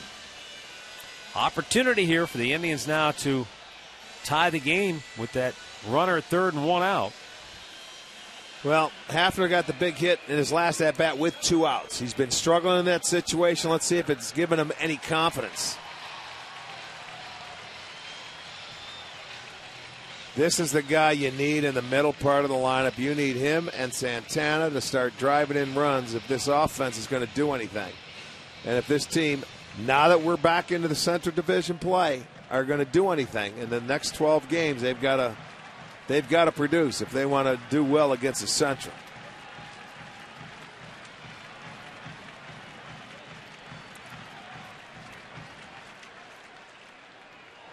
You know, this is one of the few guys, it's the second time he's done it tonight. You faked a third, but he throws it to first instead of just holding it.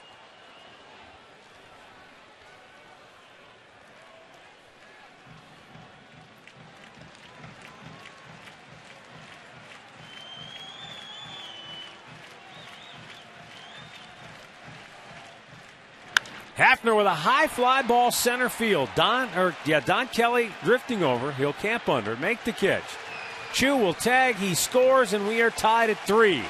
Hafner's second RBI of the night. Gives him 21 now on the season. And we got a brand new ball game. All right, the combination of Chew and Hafner back at it again. They did it in the third, they do it in the fifth. They tie the ball game up.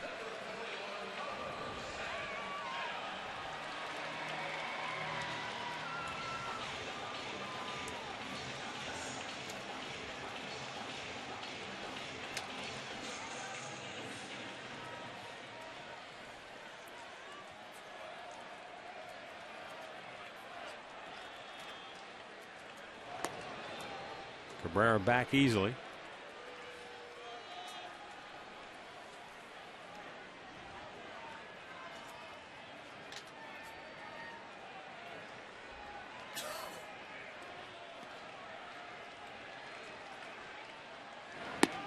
A little bit low to Santana, who has walked and popped up tonight.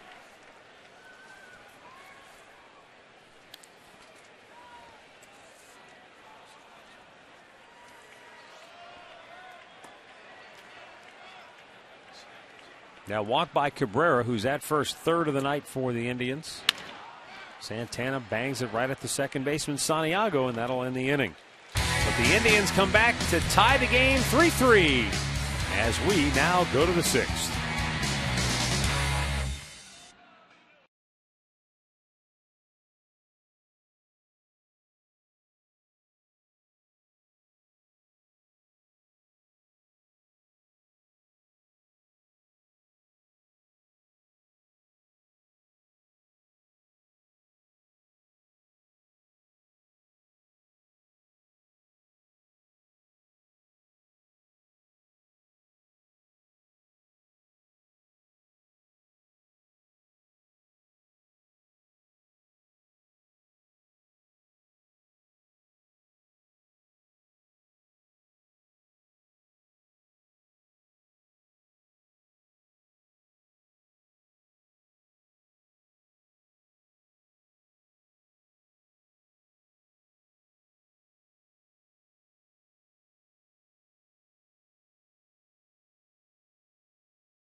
Hanging out in the Subway Extreme Fan Zone with today's lucky $25 Indians Fun Money winner. You can be a winner too. All you have to do is hang out, sit here in the Subway Fan Zone. Subway, where winners eat. Matt, Rick, we'll send it back over to you guys. I mean, I thought she was going to let him talk about his great experience out there. He was happy to be there, but what was it? I'm sorry. Subway Extreme Fan Zone. It was a winner, big winner of the day.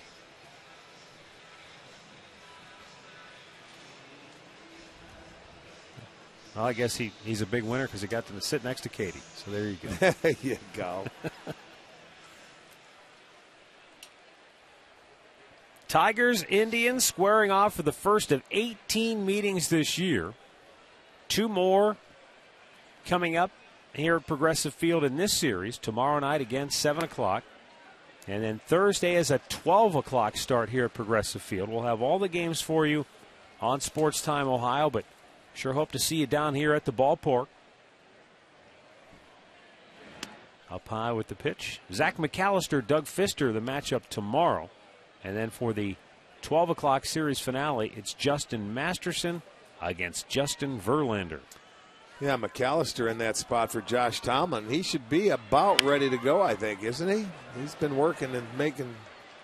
Lopez with an off-balance throw just does retire Peralta on a terrific play there for out number 1. Talked to Josh today. Yeah, he's zipping along pretty good. Feels really like he's on track, and I think he's hoping to be back in the rotation here in the next week or so. Well, that'd be his next start if McAllister starts tomorrow, so it would be almost a week. You're right. There's Josh, who had his side session and then full bullpen session, and then let's go. The nice thing about him, option is they could send him out on a rehab if they want to. Maybe they don't feel he has to.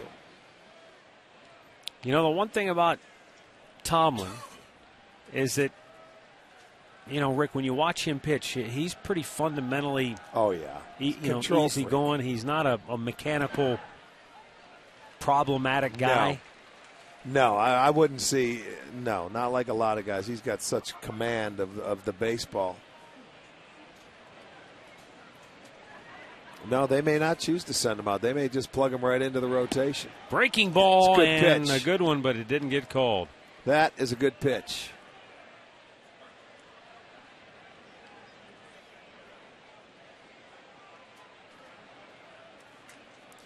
Since the second inning home run of Avila, the Tigers only have 2 hits. A couple of singles. They're 2 for 13 since that 3-run homer back in the second inning. That did some damage. And 4 walks since that home run. He has walked a couple, yes.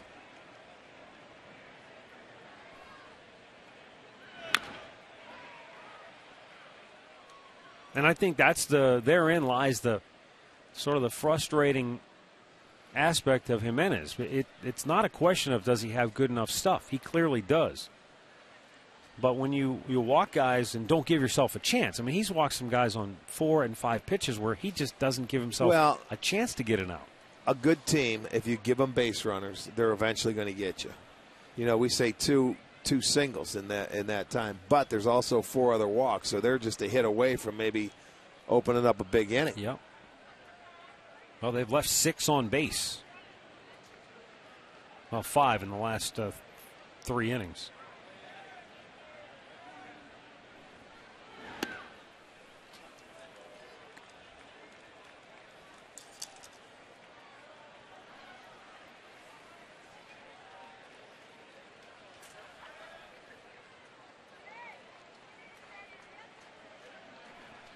The payoff pitch.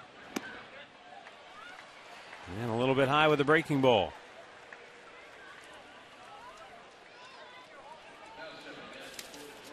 The AT&T trivia question tonight, we were looking for 3 players who have gone 20-20 in multiple seasons for the Tigers. And the winners are Kirk Gibson, who did it 4 times, Curtis Granderson, and Alan Trammell. Runner goes on the first pitch, and Kelly pops it in the air.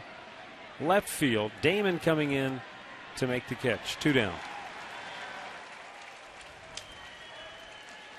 This is the 2nd time this year that Jimenez has walked 6 guys. And 3 other times he's walked 5.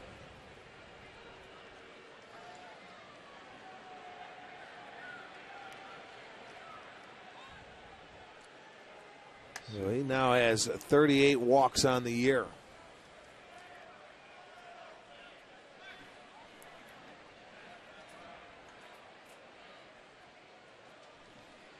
Scott Radinsky coming out.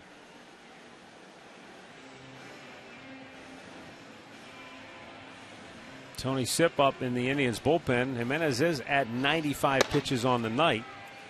And with 2 down and a runner at first base, Radinsky out to check on Radinsky as he'll face Ramon Santiago. You've got the left-handed hitting Dirks to follow. So I don't know, Rick. Maybe potentially this could be his last hitter.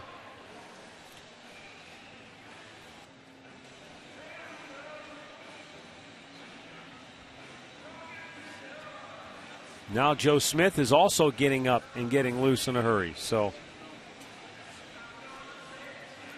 we'll see how they decide to play it. You got the left-handed hitting Dirks to follow, then the right-handed bat of Cabrera, followed by the left-handed hitting fielder.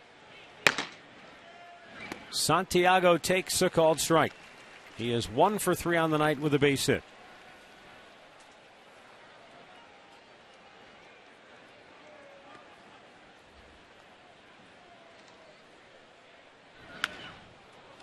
Fouled off the face of the Tigers dugout. Down the line it goes, and it's 0-2. Jimenez trying to make the bullpen call a moot point right here.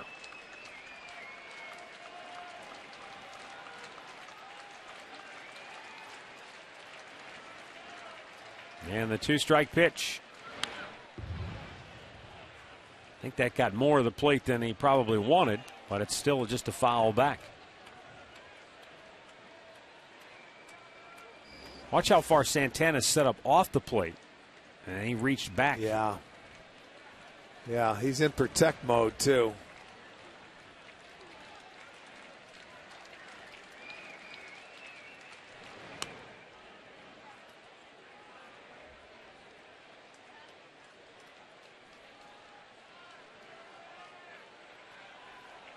Tied 3-3 here in the 6th.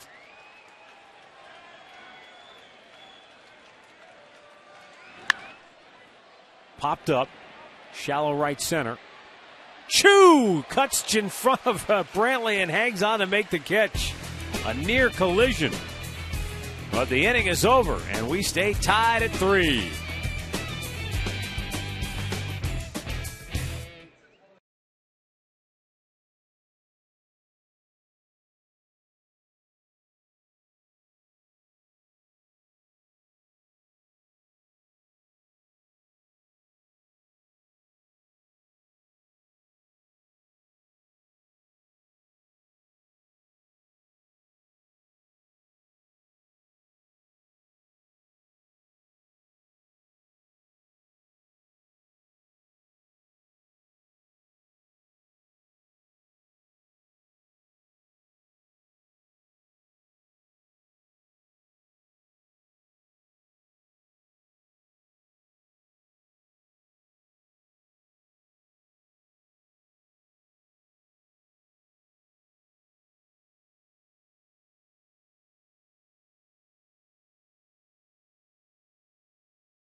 Maniacta gives a hearty handshake to Ubaldo Jimenez.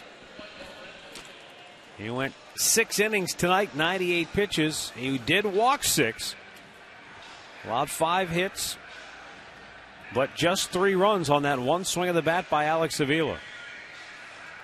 So as you want with every starting pitcher, he has given you a chance to win the game. He's kept him in it.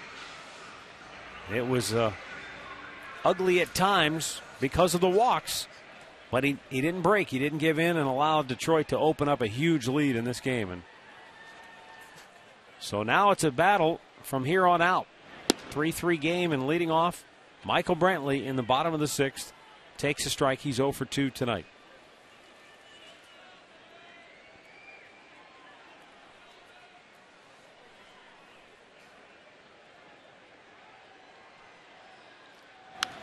Fouled back.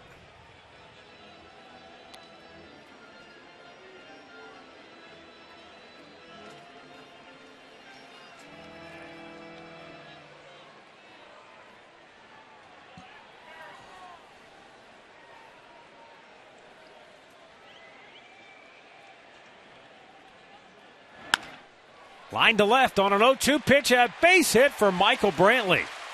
He got up on that high pitch and slaps it the other way.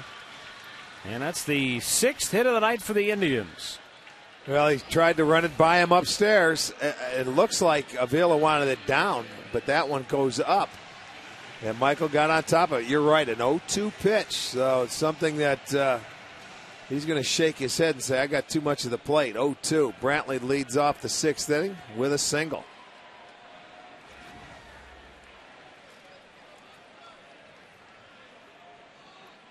Johnny Damon 0 for 2.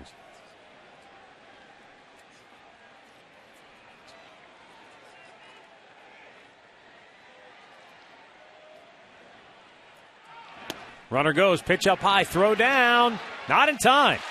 Michael gets the foot in ahead of the tag for his 5th stolen base of the year.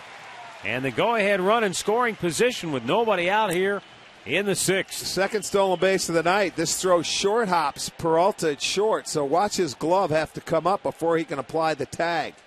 He's got to go up to come down to tag him, and that gave Brantley an opportunity to get the foot in the base. He does. By the time Johnny tags him, he's safe. So now get him over. Johnny Damon going to try to bunt him over, but he bunts it foul. Going to count 1-1.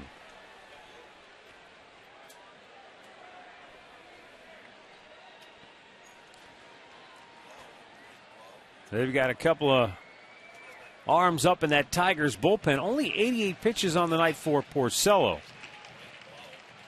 But the left-hander Bilo and the right-hander Putkinen.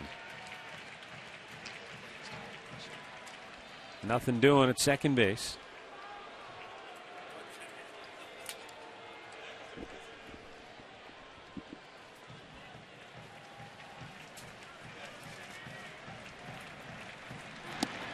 Good eye by Damon. He lays off. It's low, 2-1.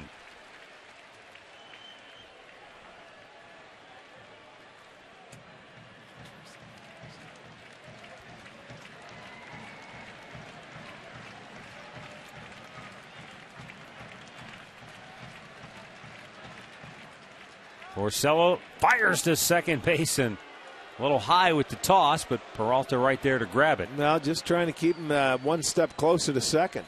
They don't want him to get to third base with nobody out. Looks like he's getting some players ready. You know, should they score, take the lead, defensive changes, I'm sure. Damon wailing away, comes up empty. It's 2-2. Yeah, he tried to hook it. He went out front, tried to get it and pull it on the ground, and he missed it. Damon smoked one down the right field line earlier in the game, just about a foot foul, and then he also flied out the deep right field. Now the 2-2 pitch. Step off and nothing doing at second base. Porcello keeping a close eye on Brantley, and Peralta trying to sneak in behind him at times as well. Now the 2-2, and Johnny just fought it off to stay alive here. Minnesota leads the White Sox 4-1. They're in the 3rd inning in Chicago. Elsewhere in the American League Central Division, the Kansas City Royals in action tonight. They started the night 6 games off the pace. Currently 4th best in the AL Central, and they trail the Yankees 3-2 in the 6th in New York. Damon strikes out. 6th strikeout for Porcello, and he can't get that runner over to third. Let's go back to the studios right now for an in-game update. Once again, here's Al Pulowski. Hey, Matt, you just mentioned how Minnesota's up 4-1. Here's how it happened. It was White Sox 1-0 in the second, but Paul Konerko can't come up with his grounder by Alexi Casilla. It's ruled a double. It opens the door for 4 runs in the second for the Minnesota Twins. 4-1, bottom of the third in Chi-Town. Matt? Thanks a lot, Al. Amazing how often that happens. You don't make a play, you leave that door open, and they burst right through. Casey Kochman, 1 for 2, singled his last time up. Down on the dirt, good block by Avila.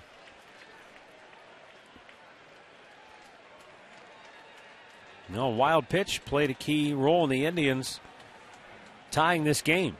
Chu was at second base. Kipnis struck out. Wild pitch got him to third, and then Hafner brought him home with a sac fly.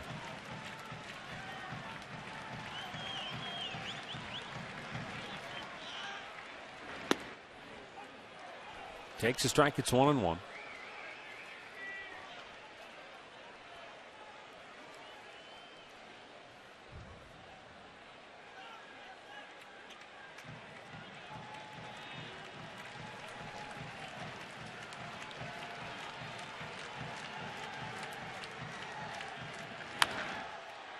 Dribbled foul, and he's down on the count 1-2. Well, check out the Indian season ticket guarantee package. It features maximum savings over single game prices on the best seats. Call 216-420-HITS or visit Indians.com.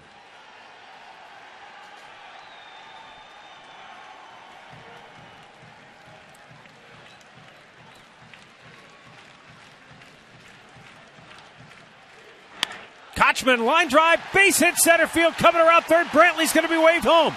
Kelly up with it. He'll make no throw. It's cut off, and the Indians have taken the lead. Casey Kochman delivers with his second hit of the night. A soft line drive that dropped in front of the center fielder, Don Kelly, and Michael Brantley with that stolen base comes around to score the go-ahead run. That a way to pick up your teammate right there.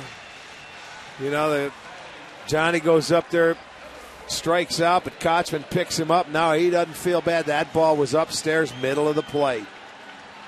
Casey Kochman took advantage of it, and Brantley realized, look at him, he's off and running. He knew that ball was going to fall, and he scores easily. So the Indians take a 4-3 lead. Kochman, his second straight hit. Now a throw goes away. Fielder slow to get after it. Kochman down to second base. So Porcello throws it away, and now Kochman gets into scoring position. That'll be an error on Porcello. Watch him trying to be quick, and Kochman's not going anywhere. And in defensive fielder, he didn't have a chance. No. He's not been great at first base defensively from what the Tiger folks who watch every day have told us, but he had no chance at that ball. No, it wasn't his fault. What's Porcello doing throwing over there to begin with? To me, that's just a wasted throw. But for the Indians, it's great because they move that runner into scoring position. Still just one out, an opportunity to add to the 4-3 lead. Lopez looks at a strike. He's 0 for 2 tonight.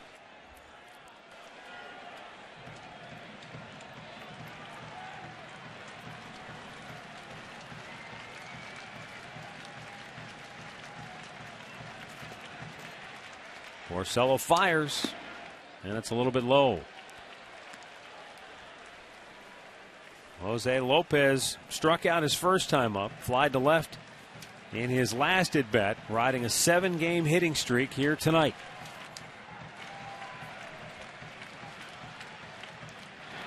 Down in the dirt, and a good stop by Avila.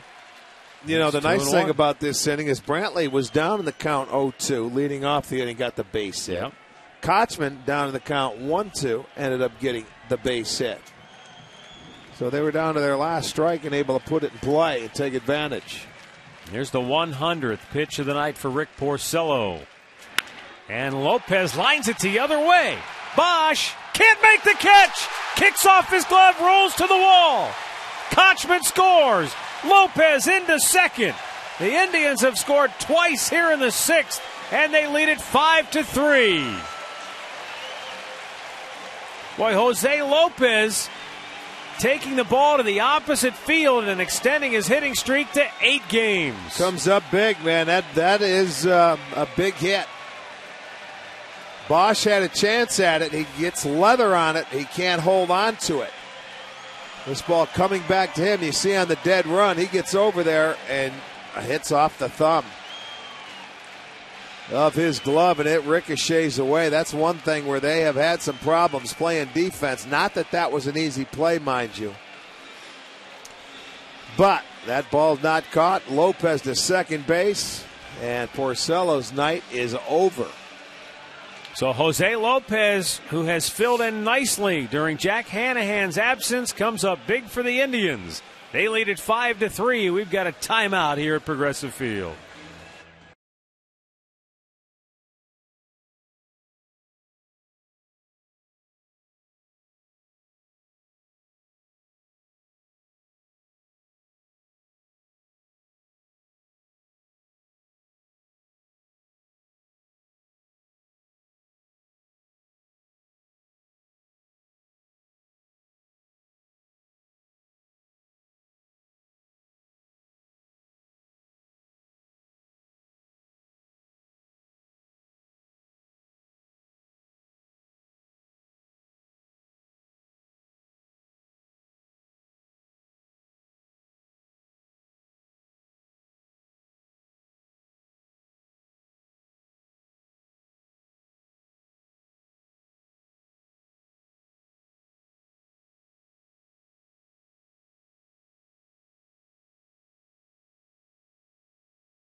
Well, it's a 5-3 Indians lead now after the Tribe coming up with 2 runs here in the 6th inning, knocking Rick Porcello from the game. Dwayne Belo, the left-hander, coming on now to face Shin-Soo Choo, who has already had a terrific night. He's 2 for 2, a single, a double. He has walked, stolen a base, and scored 2 runs. And up high, ball 1. Dwayne Belo got off to a good start this year, didn't allow a run in his first 8 outings, covering 14 innings. Last year against the Indians, he pitched in 3 ball games, covering 5 1/3 and allowed 1 run. Takes the ball. It's a borderline pitch, called a strike.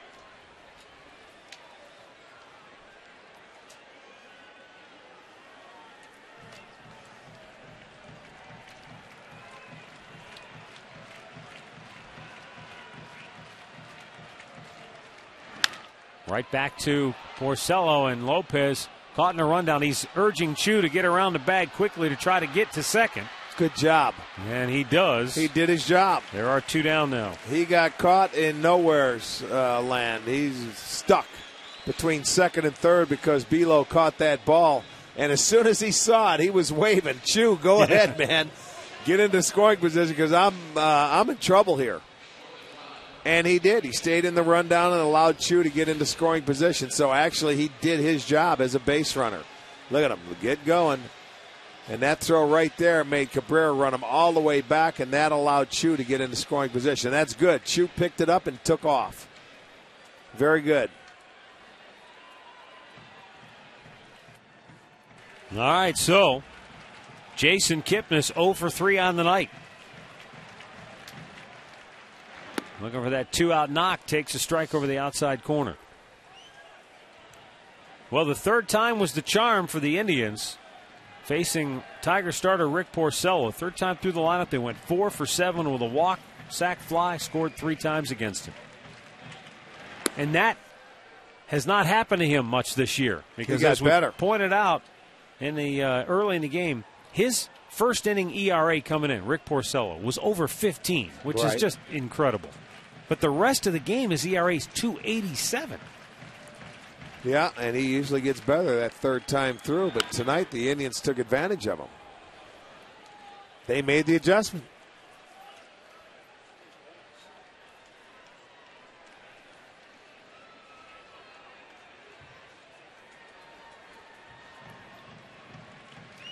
And what was really nice to see so far from the Indians offense tonight is just, it's not one inning, it's not a little, they continue just 4 out of the 6 innings they scored. Yeah, they've been persistent. One in the first, one in the third, one in the fifth, now 2 here in the 6th. When you're only putting up that picket fence, the one, that's okay. You got to do it a few times, and then you keep battling and battling, then sooner or later you have a big inning. He's been in the middle of it all night. Chu has. He takes off for third. Kipnis checks, and they said he went around to strike out to end the inning. But the Indians get a pair. Casey Kochman with a big RBI hit, followed by the double that drives in another by Lopez.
Detroit Tigers. It is the top of the 7th inning, and some of the best fireworks shows around happen right here at the ballpark. You've got back-to-back chances to see them yourself. June 1st, we've got pop diva music and fireworks, and then on Saturday, June 2nd, some of country's best music set to those fireworks. If you need tickets, log on to Indians.com. Make sure to check out the KeyBank Grand Slam 4-pack. 4 tickets, food, 4 Indians caps, and parking. There is no better deal out there. Again, log on to Indians.com.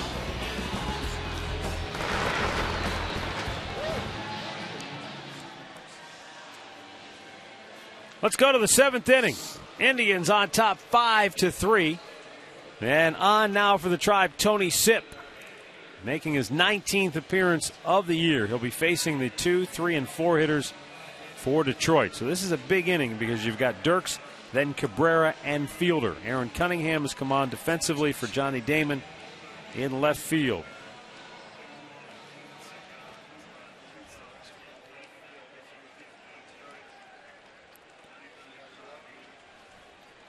Andy Dirks is 1 for 3 with a single tonight. If not for a terrific running catch in the 3rd inning by Brantley, he might have a 2-hit night under his belt already.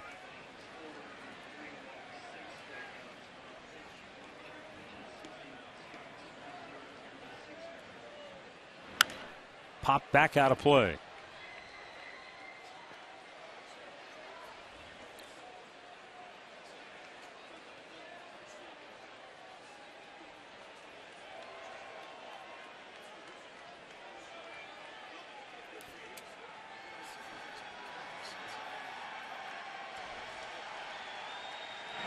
Swung on and missed.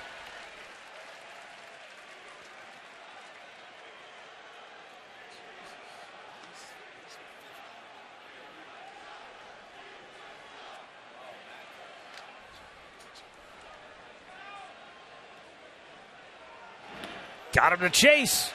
In the dirt. Dirks couldn't help himself. He strikes out. Santana completes the put out. One down on the 7th. Boy, it would be nice to see Tony Sipp really get into a groove to help out the rest of this bullpen. Oh, I'm sure he will. He'll get his game back together. There's the breaking ball to the left-hander. I like it. It's down in the zone. It's out of the zone. Gets him to chase it. Santana has to throw to first. He'll get that game tuned up.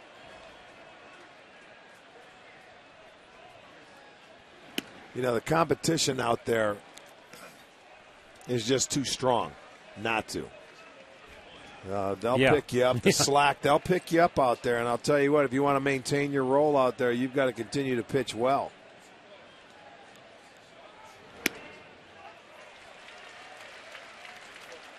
Well, Rick, we joke about the bullpen mafia moniker and that type of thing, but it's a close-knit bunch, but you got to have a thick skin because even if you're not pitching well, they're going to needle you. They're not going to be, it's okay, buddy. No, there's none of that down there. That's what it's all about. It's a well-knit group that, they have their fun, but I'll tell you what, they certainly take their job seriously. And when you're winning a ball game like they are now, and the reason why this team has been so good is because when they get the lead late in the ball game, they slam the door on you. They don't let you back in, and that's good. I mean, it's going to happen to everybody. But, boy, it seems like this offense knows if they can scrap a run late after that 6th inning and they turn it over to this bullpen, they got a really good chance of winning. And that makes things a lot easier. That makes your offense that much better. 3-1 count here to Cabrera. And a little bit high, ball 4. So Tony Sipp walking Cabrera. Now he'll face the left-handed hitting Prince Fielder. Time now for our highlight reel, brought to you by your Northeast Ohio Ford dealers. Ubaldo Jimenez, again, mixed results tonight. He went 6 innings. He gave up just the 3 runs. He did walk 6, and that was really the source of his only issues tonight because they didn't hit a ton of balls hard. Yeah, Avila did hit the home run, and that was crushed. Well, they hit some balls on the nose that were caught. He was upstairs early in the game. But after that home run, he gave up just the 2 hits. He settled down, and he walked some, but he settled down after the homer.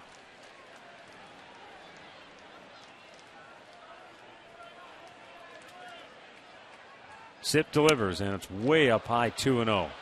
Boy, oh boy, he struck out Andy Dirks. Now he's all over the place. Well, he's overthrowing it right now. He comes up there. You got the 2 big hitters, and he's trying to make perfect pitches. And that one, he just overthrows the first 2 to Fielder. And that's exactly what Santana is going to go out and talk to him about. Just relax, man. Just free and easy. Hit my glove. Let's go. Get that ground ball you're going to need. Get the double play.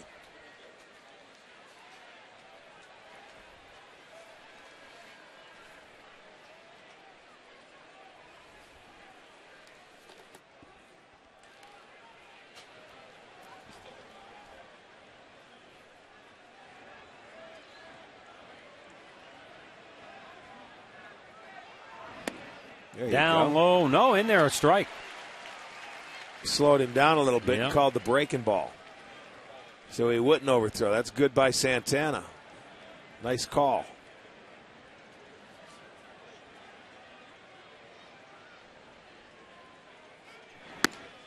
A little bit outside.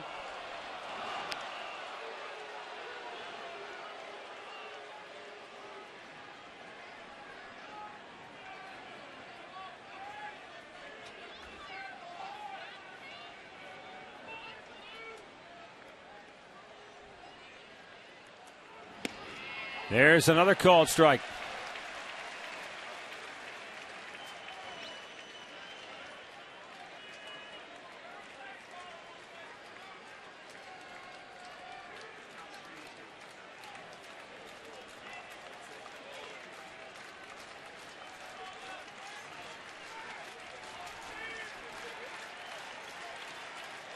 The payoff pitch. Fouled back.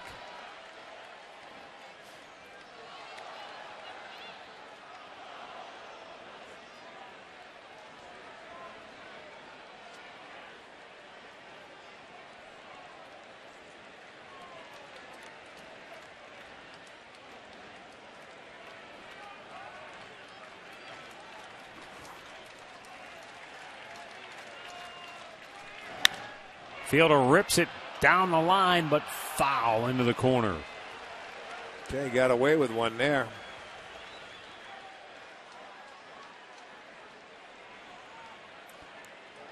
I mean, he got him 3-1 with that breaking ball, and there it is. Ooh, he left it in to turn on, and he's lucky that that ball was foul.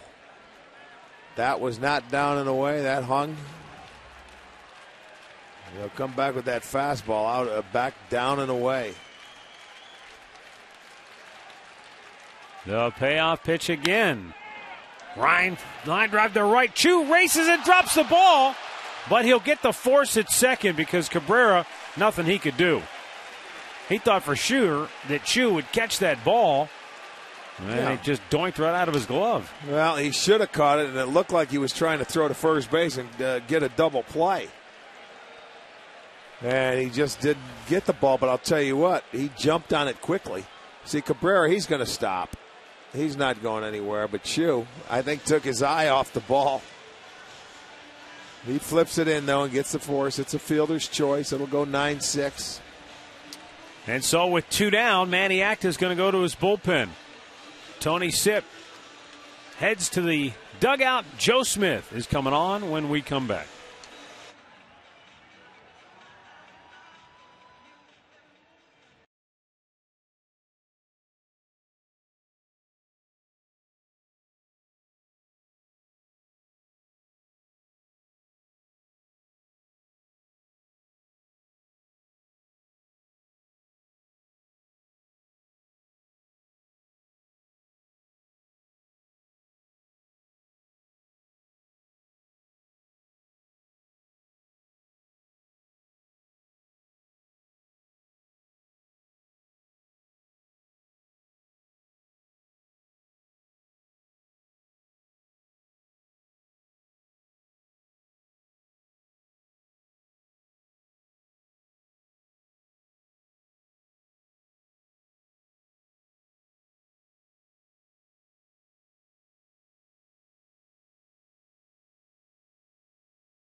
All right, it's a 5-3 Indians lead. Tigers have the tying run at the plate with 2 down here in the 7th inning. Prince Fielders at first. Delman Young at the plate. Joe Smith coming out of the Indians bullpen for the 19th time this year. 4 wins, a loss, ERA .295.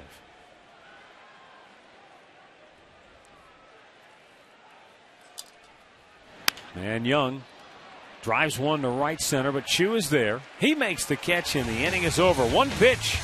Joe Smith gets out of the 7th, and the Indians stay on top 5-3. Stretch time brought to you by the Cleveland Clinic, where every life deserves world-class care. Call 216-444-CARE for an appointment today.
5-3 Indians on top here as we go to the bottom of the 7th inning, and a look in from our Panini's camera. Get overstuffed at Panini's Bar and Grill.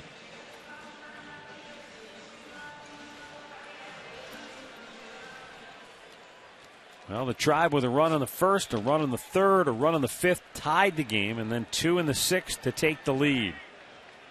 Now as Drupal Cabrera leading off the home half of the 7th, takes a strike, batting right-handed for the first time this evening.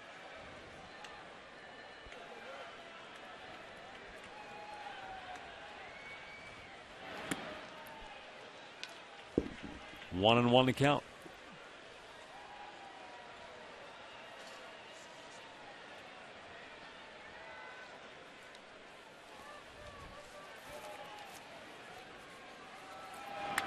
Right back to the screen.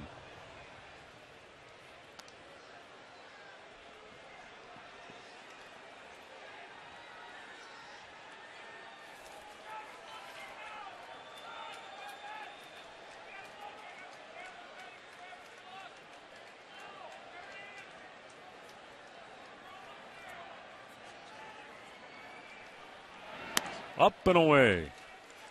You know, we were talking earlier, Rick, about teams that have been able to avoid being shut out so far this year. The Indians, of course, Texas, Baltimore, and the Tigers. But the one shutout that certainly I think had to raise some eyebrows last night was the Kansas City Royals going into Yankee Stadium and shutting out New York behind, I think it was Felipe Polino. Yeah, it was. I mean, that's pretty impressive, especially when you consider the Royals. They're dying for starting pitching right now. Did you see what the Yankees are hitting with runners in scoring position? They were at 0 for whatever, and I mean bases loaded, nobody out, and didn't score. And he went through the heart of the lineup. I think it was Cano and A-Rod. And Cabrera chases out of the zone, strikes out, 1 down. As promised earlier in the game, it's Miller time, brought to you by Miller Lite. Well, in the 6th inning, Michael Brantley singled, stole second, and with 1 out, Casey Kochman brought him home with the RBI hit. And then the double by Lopez scored.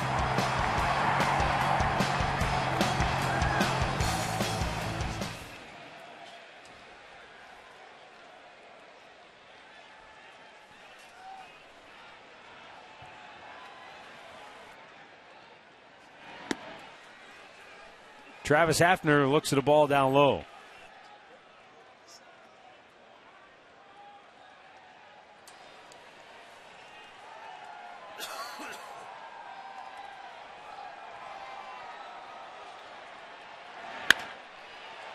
Up the middle from the outfield, Grass Santiago, a long throw and a great scoop by Fielder on the backhand side to take a hit away from Hafner.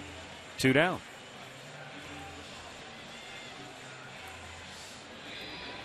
Well, he was playing, a lot of times they'll have their shortstop on that side, and that second baseman will be pulled over, and the shortstop makes that play. But Santiago's got a dive to his right on the backhanded side, makes a nice play. Has to get up quickly in a long throw. But he retires Hafner, and Fielder completes it with a nice pick. Santana 0 for 2. Carlos walked his first time up. Since then, he's popped up, grounded out. Looks at a ball up high.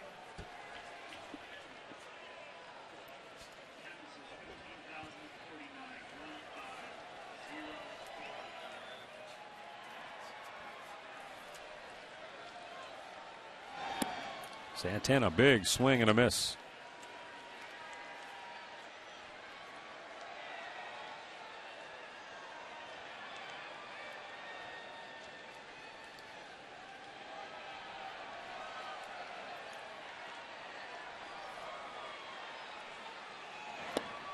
Cuts and misses. Down to the count, 1-2.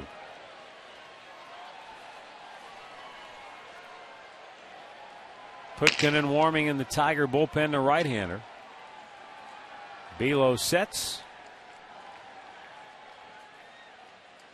A little bit low, 2-2.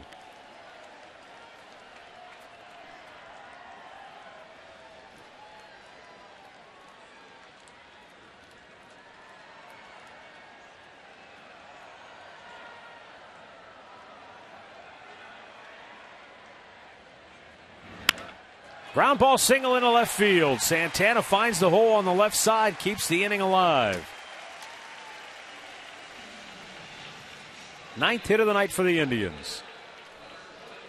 The only thing missing so far tonight is a long ball, and every time the Indians homer this year, Rick and I are donating $5 each. Great Clips donating $50 to the Gathering Place, and our season total just over $2,000. Great needs, great deeds, Great Clips.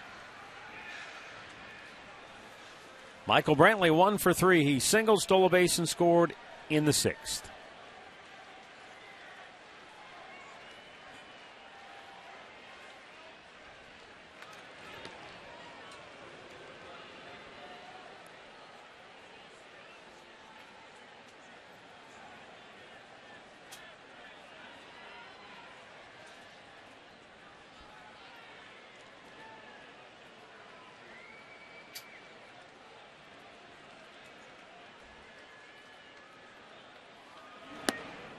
Down and in.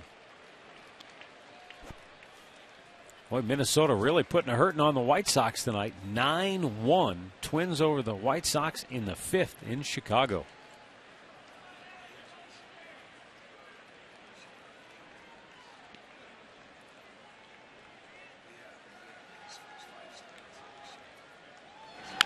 Brantley just foul first base side.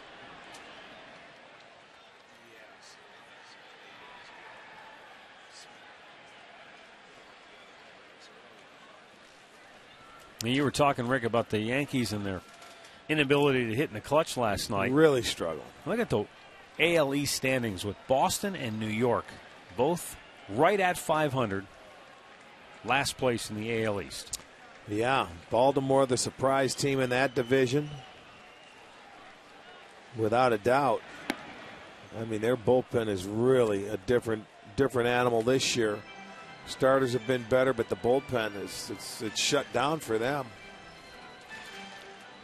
Baltimore at the top, then Tampa 2 back, Toronto just 3 back, and Boston and New York. Well, and I was thinking you were talking about shutouts and the 4 teams that have not been shut out. How about the Angels have already been shut out 8 times? And last night they only scored 1 run. Oakland beat them 2-1. Yeah. You know, so many different things going on. There's the Eastern Division. I mean, hey, in a week that could all change. Yeah, but well, hey, we're it is in what the it division. is right now. We're in the division right now, and they'll play each other. And then the second round of interleague will come up here soon. By the way, Baltimore's beating Boston 2-1 in the 7th inning at Camden. Tampa Bay beating Toronto 8-5. They're in the 6th down in St. Pete. Yankees lead Kansas City 3-2. They're in the 8th at Yankee Stadium. Here it's 5-3 Cleveland. Bottom of the 7th. Runner at first. 2 down on the 2-2 pitch instead of throw to first, where Santana's not more than a step off the bag.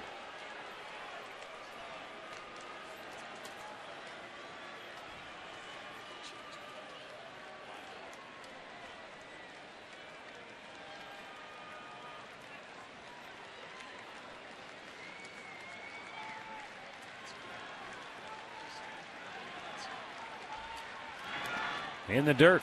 Avila with a good stop, full count. So now Santana will be off on a 3-2 pitch.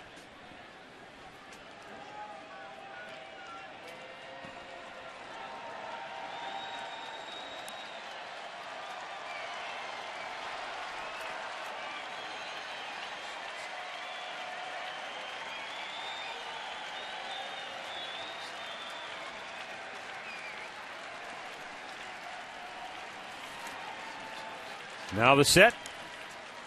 Payoff pitch. Runner goes, and Brantley fouled it off his leg.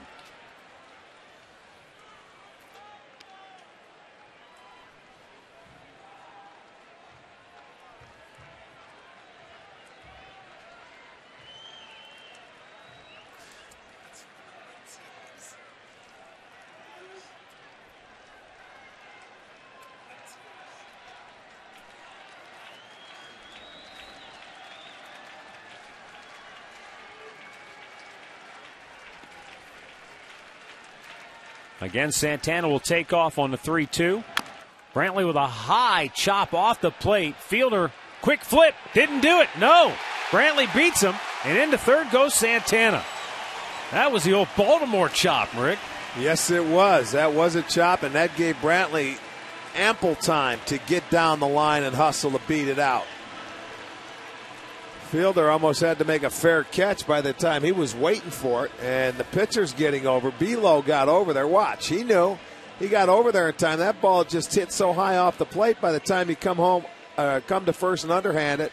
I don't even know if his foot ever got to the base. Yeah, he was searching for it, and he didn't have his foot on the base initially, and it looked like he tried to back into it, and that enabled Brantley to beat it out. So Jim Leland's going to go back to his bullpen because Aaron Cunningham, right-handed hitter, is coming up here, so he'll go to the right-hander with 2 on, 2 out in the seventh, and the Tribe on top 5-3.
On top.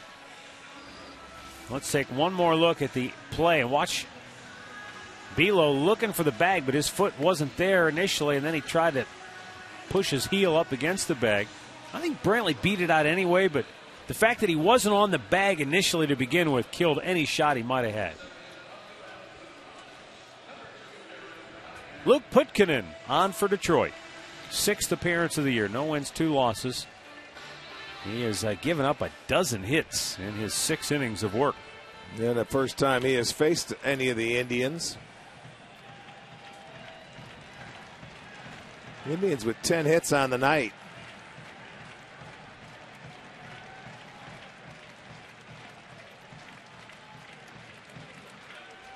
Brantley takes off, and the Tigers didn't even cover the base at second. Well, go ahead and take it. They're going to give it to you. Another stolen base for Michael. That's 3 for the Indians tonight. And Brantley's second.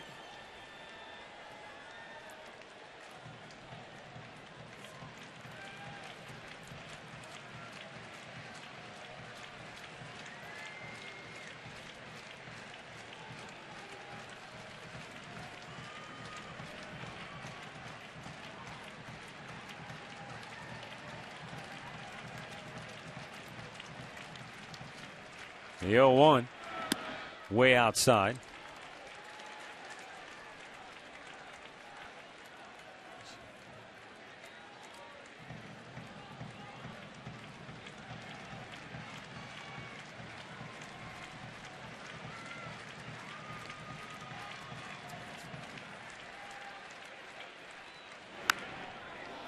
Out of play.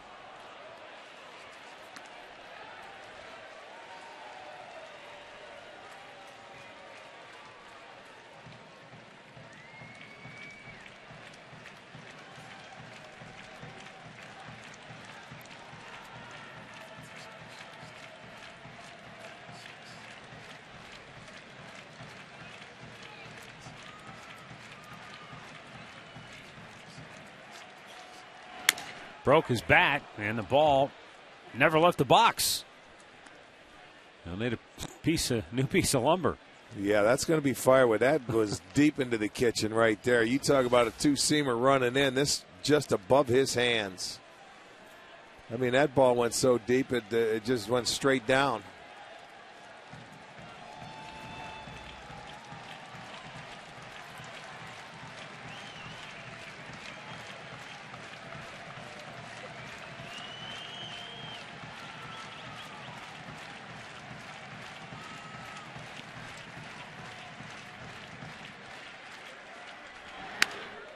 In the air, center field, routine for Don Kelly. And the inning is over. 7 complete. It's the Indians 5 and the Tigers 3.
The authority of the Cleveland Indians and may not be reproduced or retransmitted in any form. And the accounts and descriptions of this game may not be disseminated without the express written consent of the Cleveland Indians.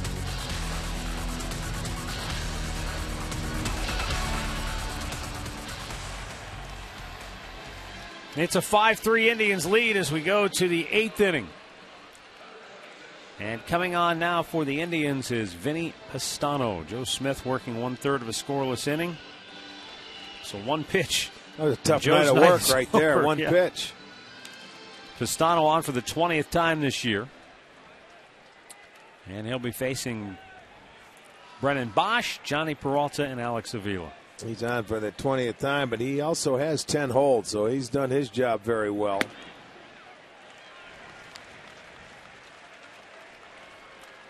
Has a strikeout in every appearance this year.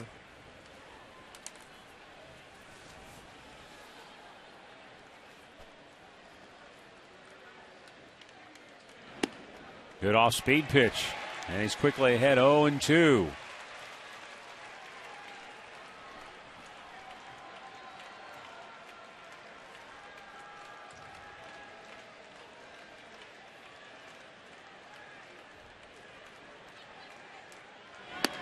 Little bit outside, just off the outside corner.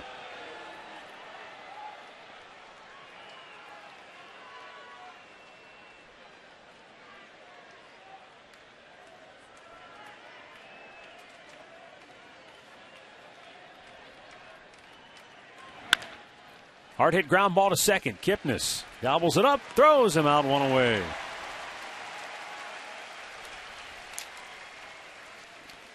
You could win a $100 gas card courtesy of your Northeast Ohio Shell retailer and True North convenience stores. Visit STOHD.com to enter for your chance to win. One new winner will be picked each week now until September 26th.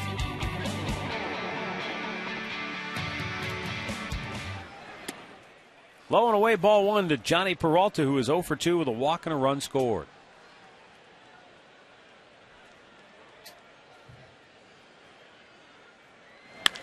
Peralta with a drive to center. And Brantley barely had to move. 2 down.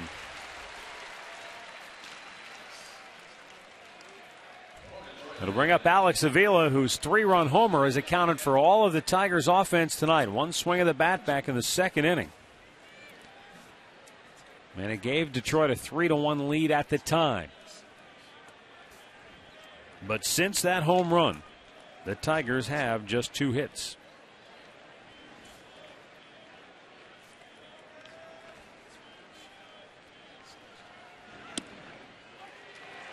And again, Pistano gets ahead. This time starts him off with the breaking ball.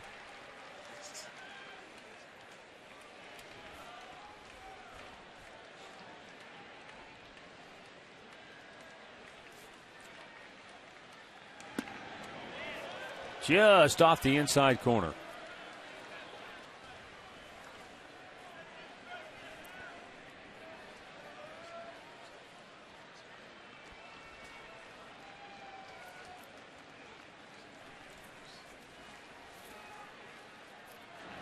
Swung out and missed. Tommy Boschenek tells me that since that home run, Tiger hitters have gone 2 for 20 with the 6 walks. So they've had base runners because of the free passes, but not many knocks.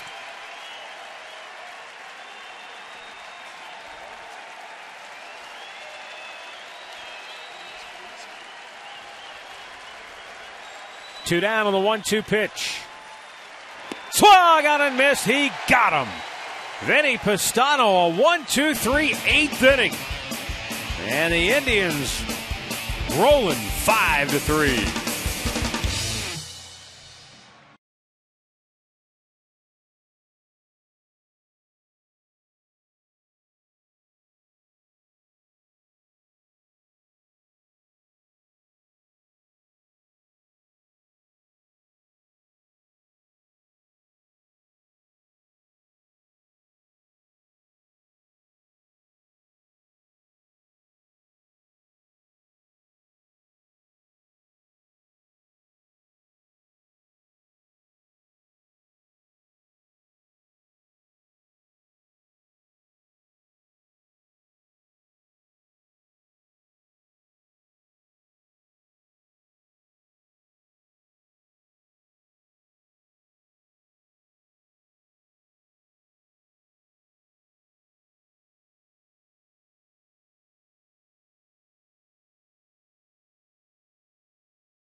Five-3, Indians on top. Bottom of the 8th inning. Casey Kochman, Jose Lopez, Shin-Soo Choo due up for the Tribe. Kochman coming up with a big hit in the 6th inning. 2 knocks on the night. He drove in a run that put the Indians ahead in this game in the 6th. Then he came around to score their 2nd run of that inning. Yeah, you get a little production from the 8-9. Lopez has a double and an RBI as well to follow. Kochman, that certainly helps. That's in the air to left center, and it's in the gap. Backhanded by Dirks. Kochman digging for 2, and he is safe because the ball was dropped by Santiago. I think they had him if he hangs on. But Casey sliding in safe. He has 3 straight hits in this game. That's 4 doubles now for the Indians. And another leadoff double. Let's see if they can put that one across. That ball plugged the gap. It never really got past him. It checks up.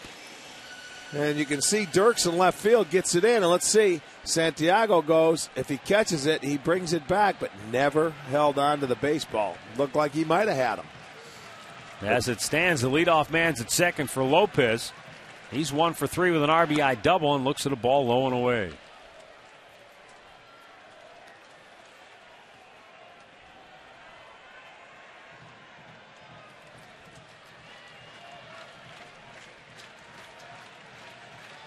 Chris Perez getting loose in the Tribe bullpen. Lopez takes 2-0.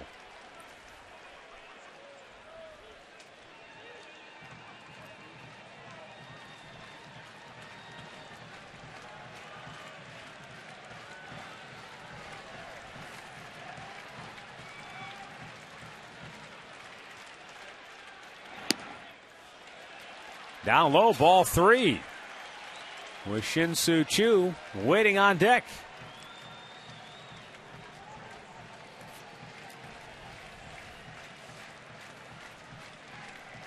Well, Choo, the new leadoff man, has done a great job of getting aboard and starting rallies tonight, but leading off an inning as a whole has been good for the Indians. Here tonight, 4 for 7 combined. And on the homestand, leading off an inning, they're .465 batting average. Well, let's see if they can finish this one off and score for the 5th time in 8 innings. Ball 4, and the first 2 are aboard to start the bottom of the 8th. Jeff Jones going to go out and take a trip to the mound as we get a look at our box score, brought to you by your Northern Ohio Hyundai dealers. They invite you to go see the 2012 Sonata. Visit NorthernOhioHyundaiDealers.com today.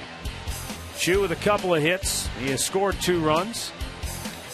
Cabrera an RBI double early. Hafner with an RBI single in the 3rd and a sac fly in the 5th. And, of course, the big hits in the 6th inning. RBI hits by Kochman and Lopez. So with Dotel warming, top of the order, Shin-Soo Choo.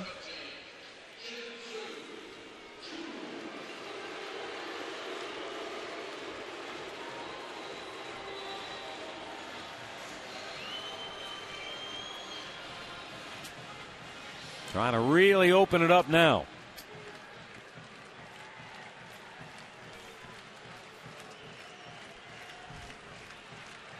Indians with 11 hits now in the ballgame. And Choo with a bunt foul, third base side.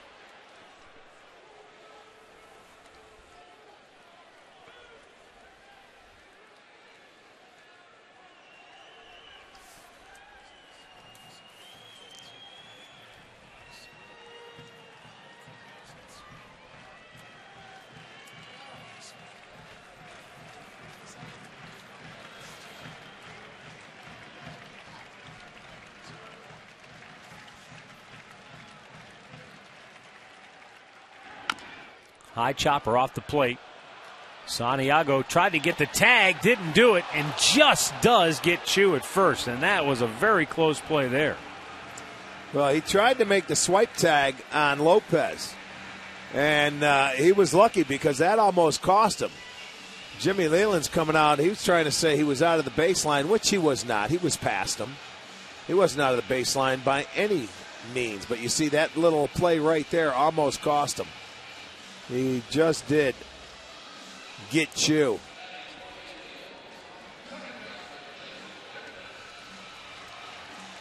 But the runners move up. It's like a bunt. Now they have to bring their infield in. And Jason Kipnis is at the plate. He has struck out in each of his last 3 trips to the dish.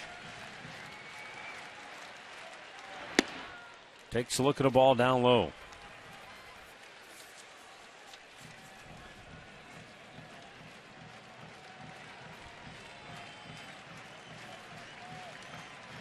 0 for his last 14.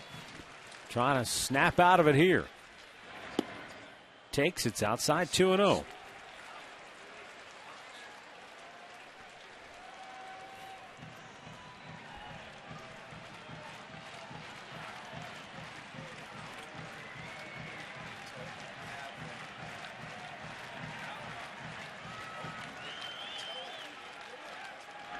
Kipnis lines it foul. And a 2-1 count.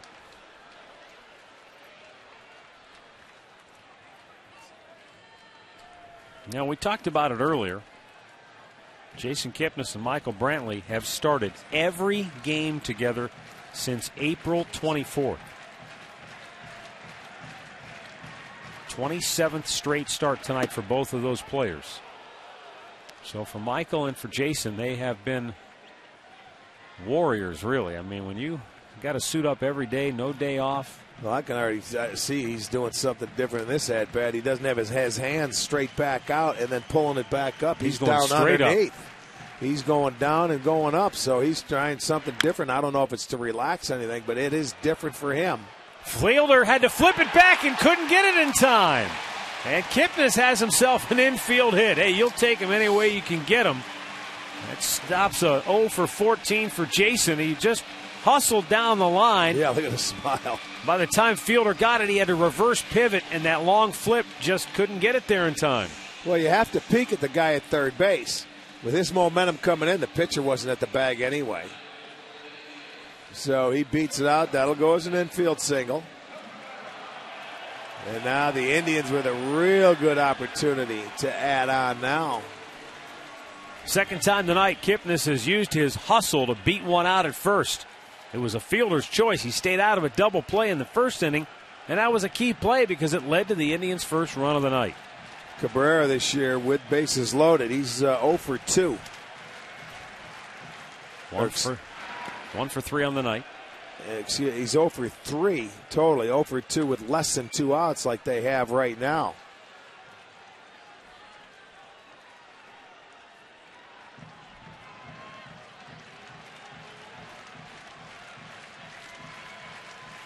Opportunity to really put some distance between themselves and the Tigers right here. It's a 5-3 Indians lead. They're loaded with 1 out on the 1-0 count. Fouled back.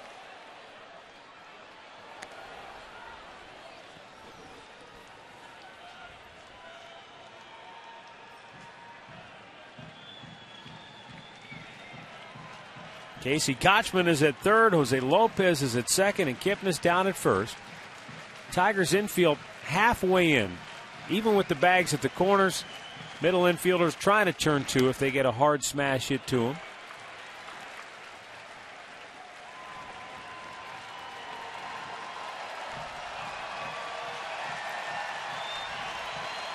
Meanwhile, Cabrera has the count tilted in his favor at 2-1.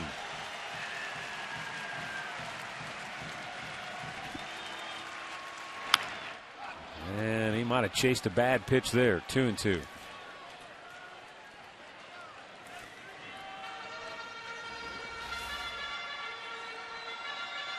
Yeah, that ball was down. You see where Avila was going to go backhand that ball out of the zone. You could see Cabrera's reaction, not happy that he was chasing a ball that was definitely out of the zone.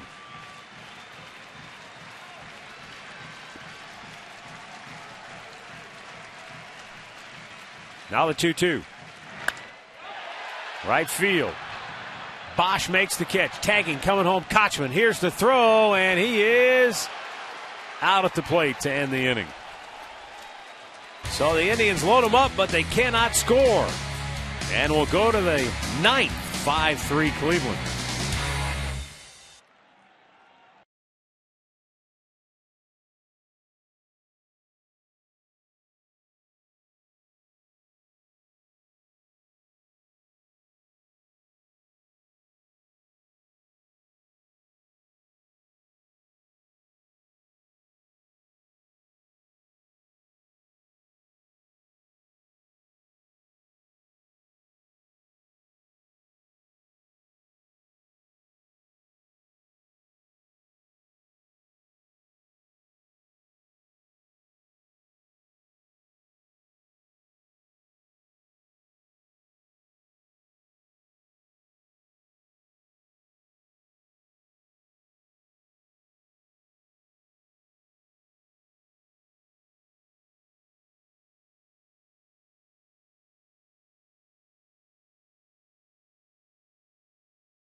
9th. Chris Perez coming on. No boos. In fact, just the opposite. A standing ovation from many here at Progressive Field tonight. There you go. Unfortunately, there aren't a lot of them. Just 15,049 in attendance for this series opener between the Indians and the Tigers here tonight. But Chris Perez, whose comments stirred things up the other day, and he's coming on to try and nail down a save in a 5-3 ball game in the series opener. Yeah, and so far the bullpen tonight, a couple of innings. 2 innings, 28 pitches, 17 strikes. They've not allowed a hit.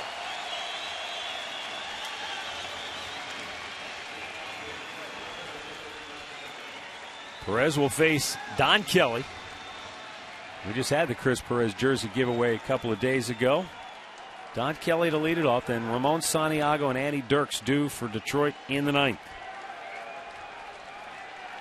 Kelly 0 for 2 with a walk.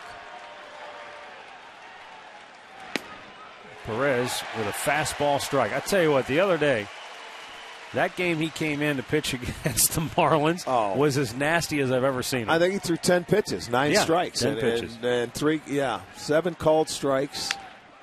I mean, he was lights out. And it's quickly 0-2.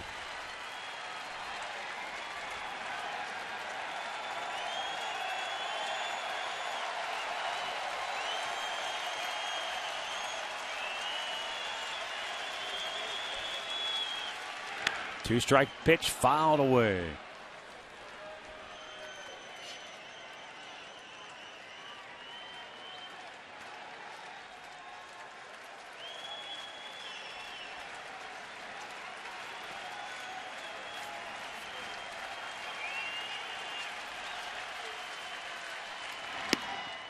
Slider up high, 1-2.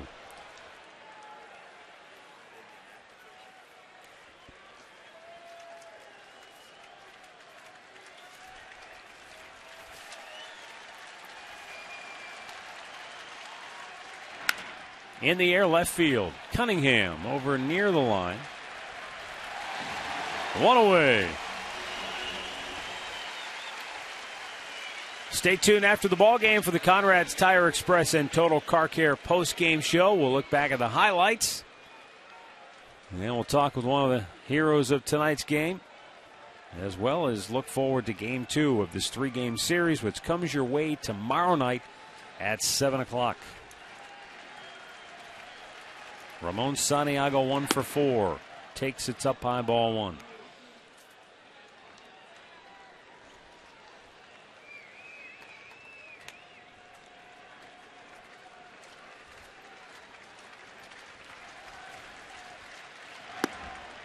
Bullseye, 1-1.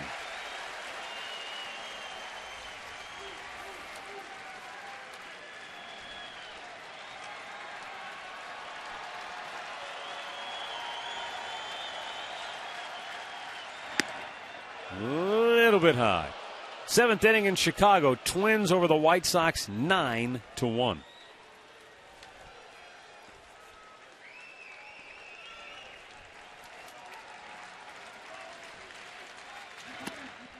Way outside, 3 balls and a strike.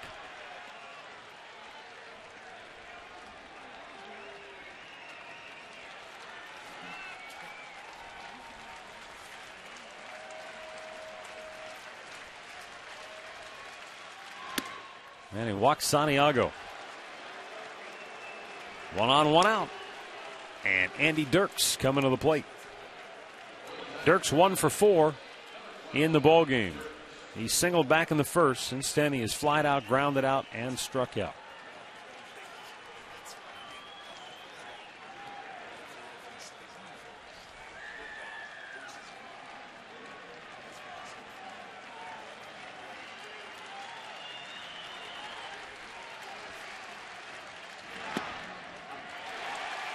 Fastball at 95 to get ahead 0-1.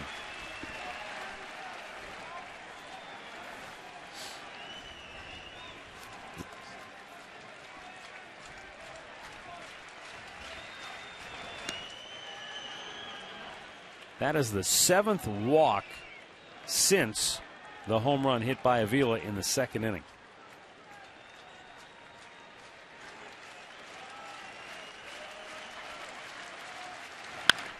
Drilled center field. Brantley on the run.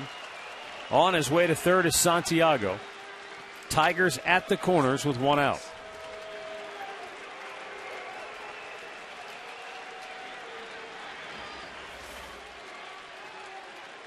There you go, a breaking ball upstairs to Dirks, who took advantage of it. Base hit, and that walk, that's what you were saying. You're bringing Cabrera up to the plate. So the high spinner taking advantage of another hit, and that brings Cabrera.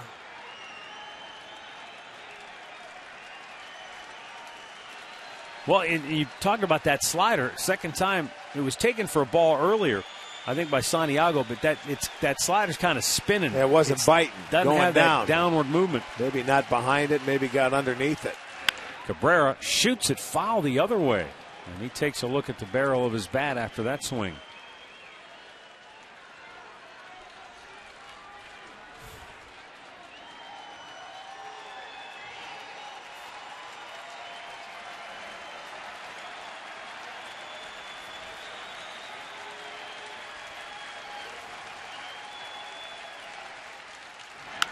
Out of play, and a count 0-2. Those last 2 pitches to Cabrera, 94 and 95, and it was in a good spot inside on the hands where he got after it, but he had to foul him off, and they had something on him. 1 down in the 9th. Tribe up 5-3 in the 0-2 to Cabrera. Got him looking. Dotted the eye with the fastball. Perfect pitch on the outside corner. 2 down. That was a perfect pitch. He went inside twice and then nailed the outside corner. It doesn't get any better than that. That's a perfect pitch by Perez. And you get one of the best clutch hitters out. 3 pitches. Very nice. Now you got 1 tough one to go.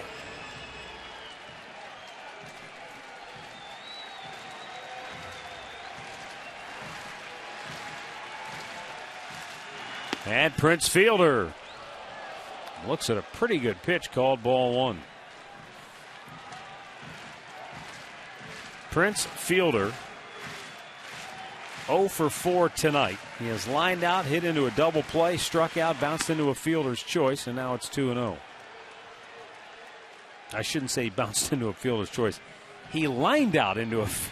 I don't know what you call that.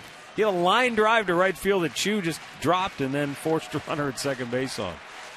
2-0 pitch. Way outside.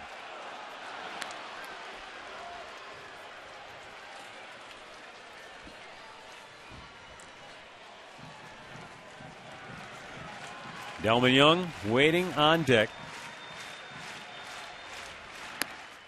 Comes back at him. 3-1.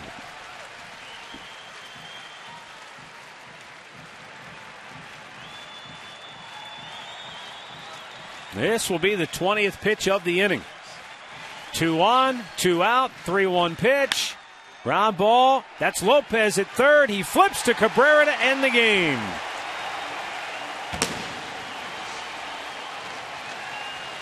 And the Indians win the series opener, beating Detroit by a final score of 5-3.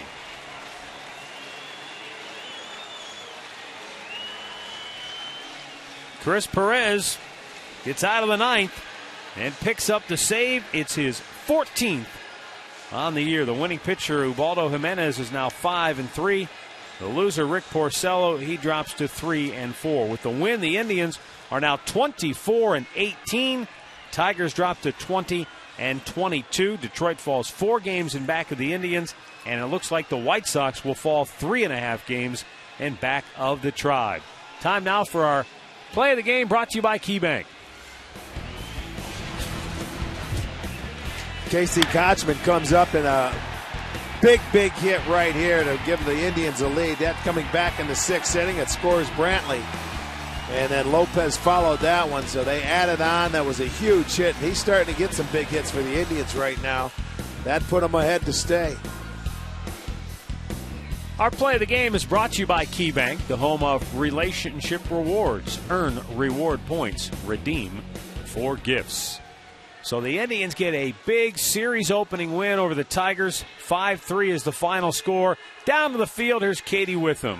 Well, Travis, the Indians, you guys were all over Detroit's pitchers tonight. 7 different players coming up with hits. How much easier is it when everyone's contributing? Yeah, it was great. Everybody had good at-bats up and down the lineup, and we were able to score some runs and have good at-bats. You come up with 2 big RBIs today, a single and then a sac fly to tie this ball game up. What was working for you at the plate? I'm just able to get some good pitches, not try to do too much and put good swings on the ball. Take me to the 6th inning, a big inning for you guys. Michael Brantley starts it off, and you end up pulling ahead. Yeah, no, there was a lot of good at-bats. Kochman had a big RBI, and, Lopey's been swinging the bat great. He had a big double there as well. So, everybody contributed. It was a good team effort. Now, I know you guys always want to win the first game of the series. You're able to accomplish that today. Do you feel like this game, though, really set the tone? I think every game's separate, but it was big to come out and get the first one, and then go get ready tomorrow, come out and play well tomorrow. Travis, appreciate the time. Congrats on the win. All right, thank you. Matt, Rick. Thanks a lot, Katie. An important win for the Indians, no doubt about it. They get the series opener against their rivals from Detroit. 5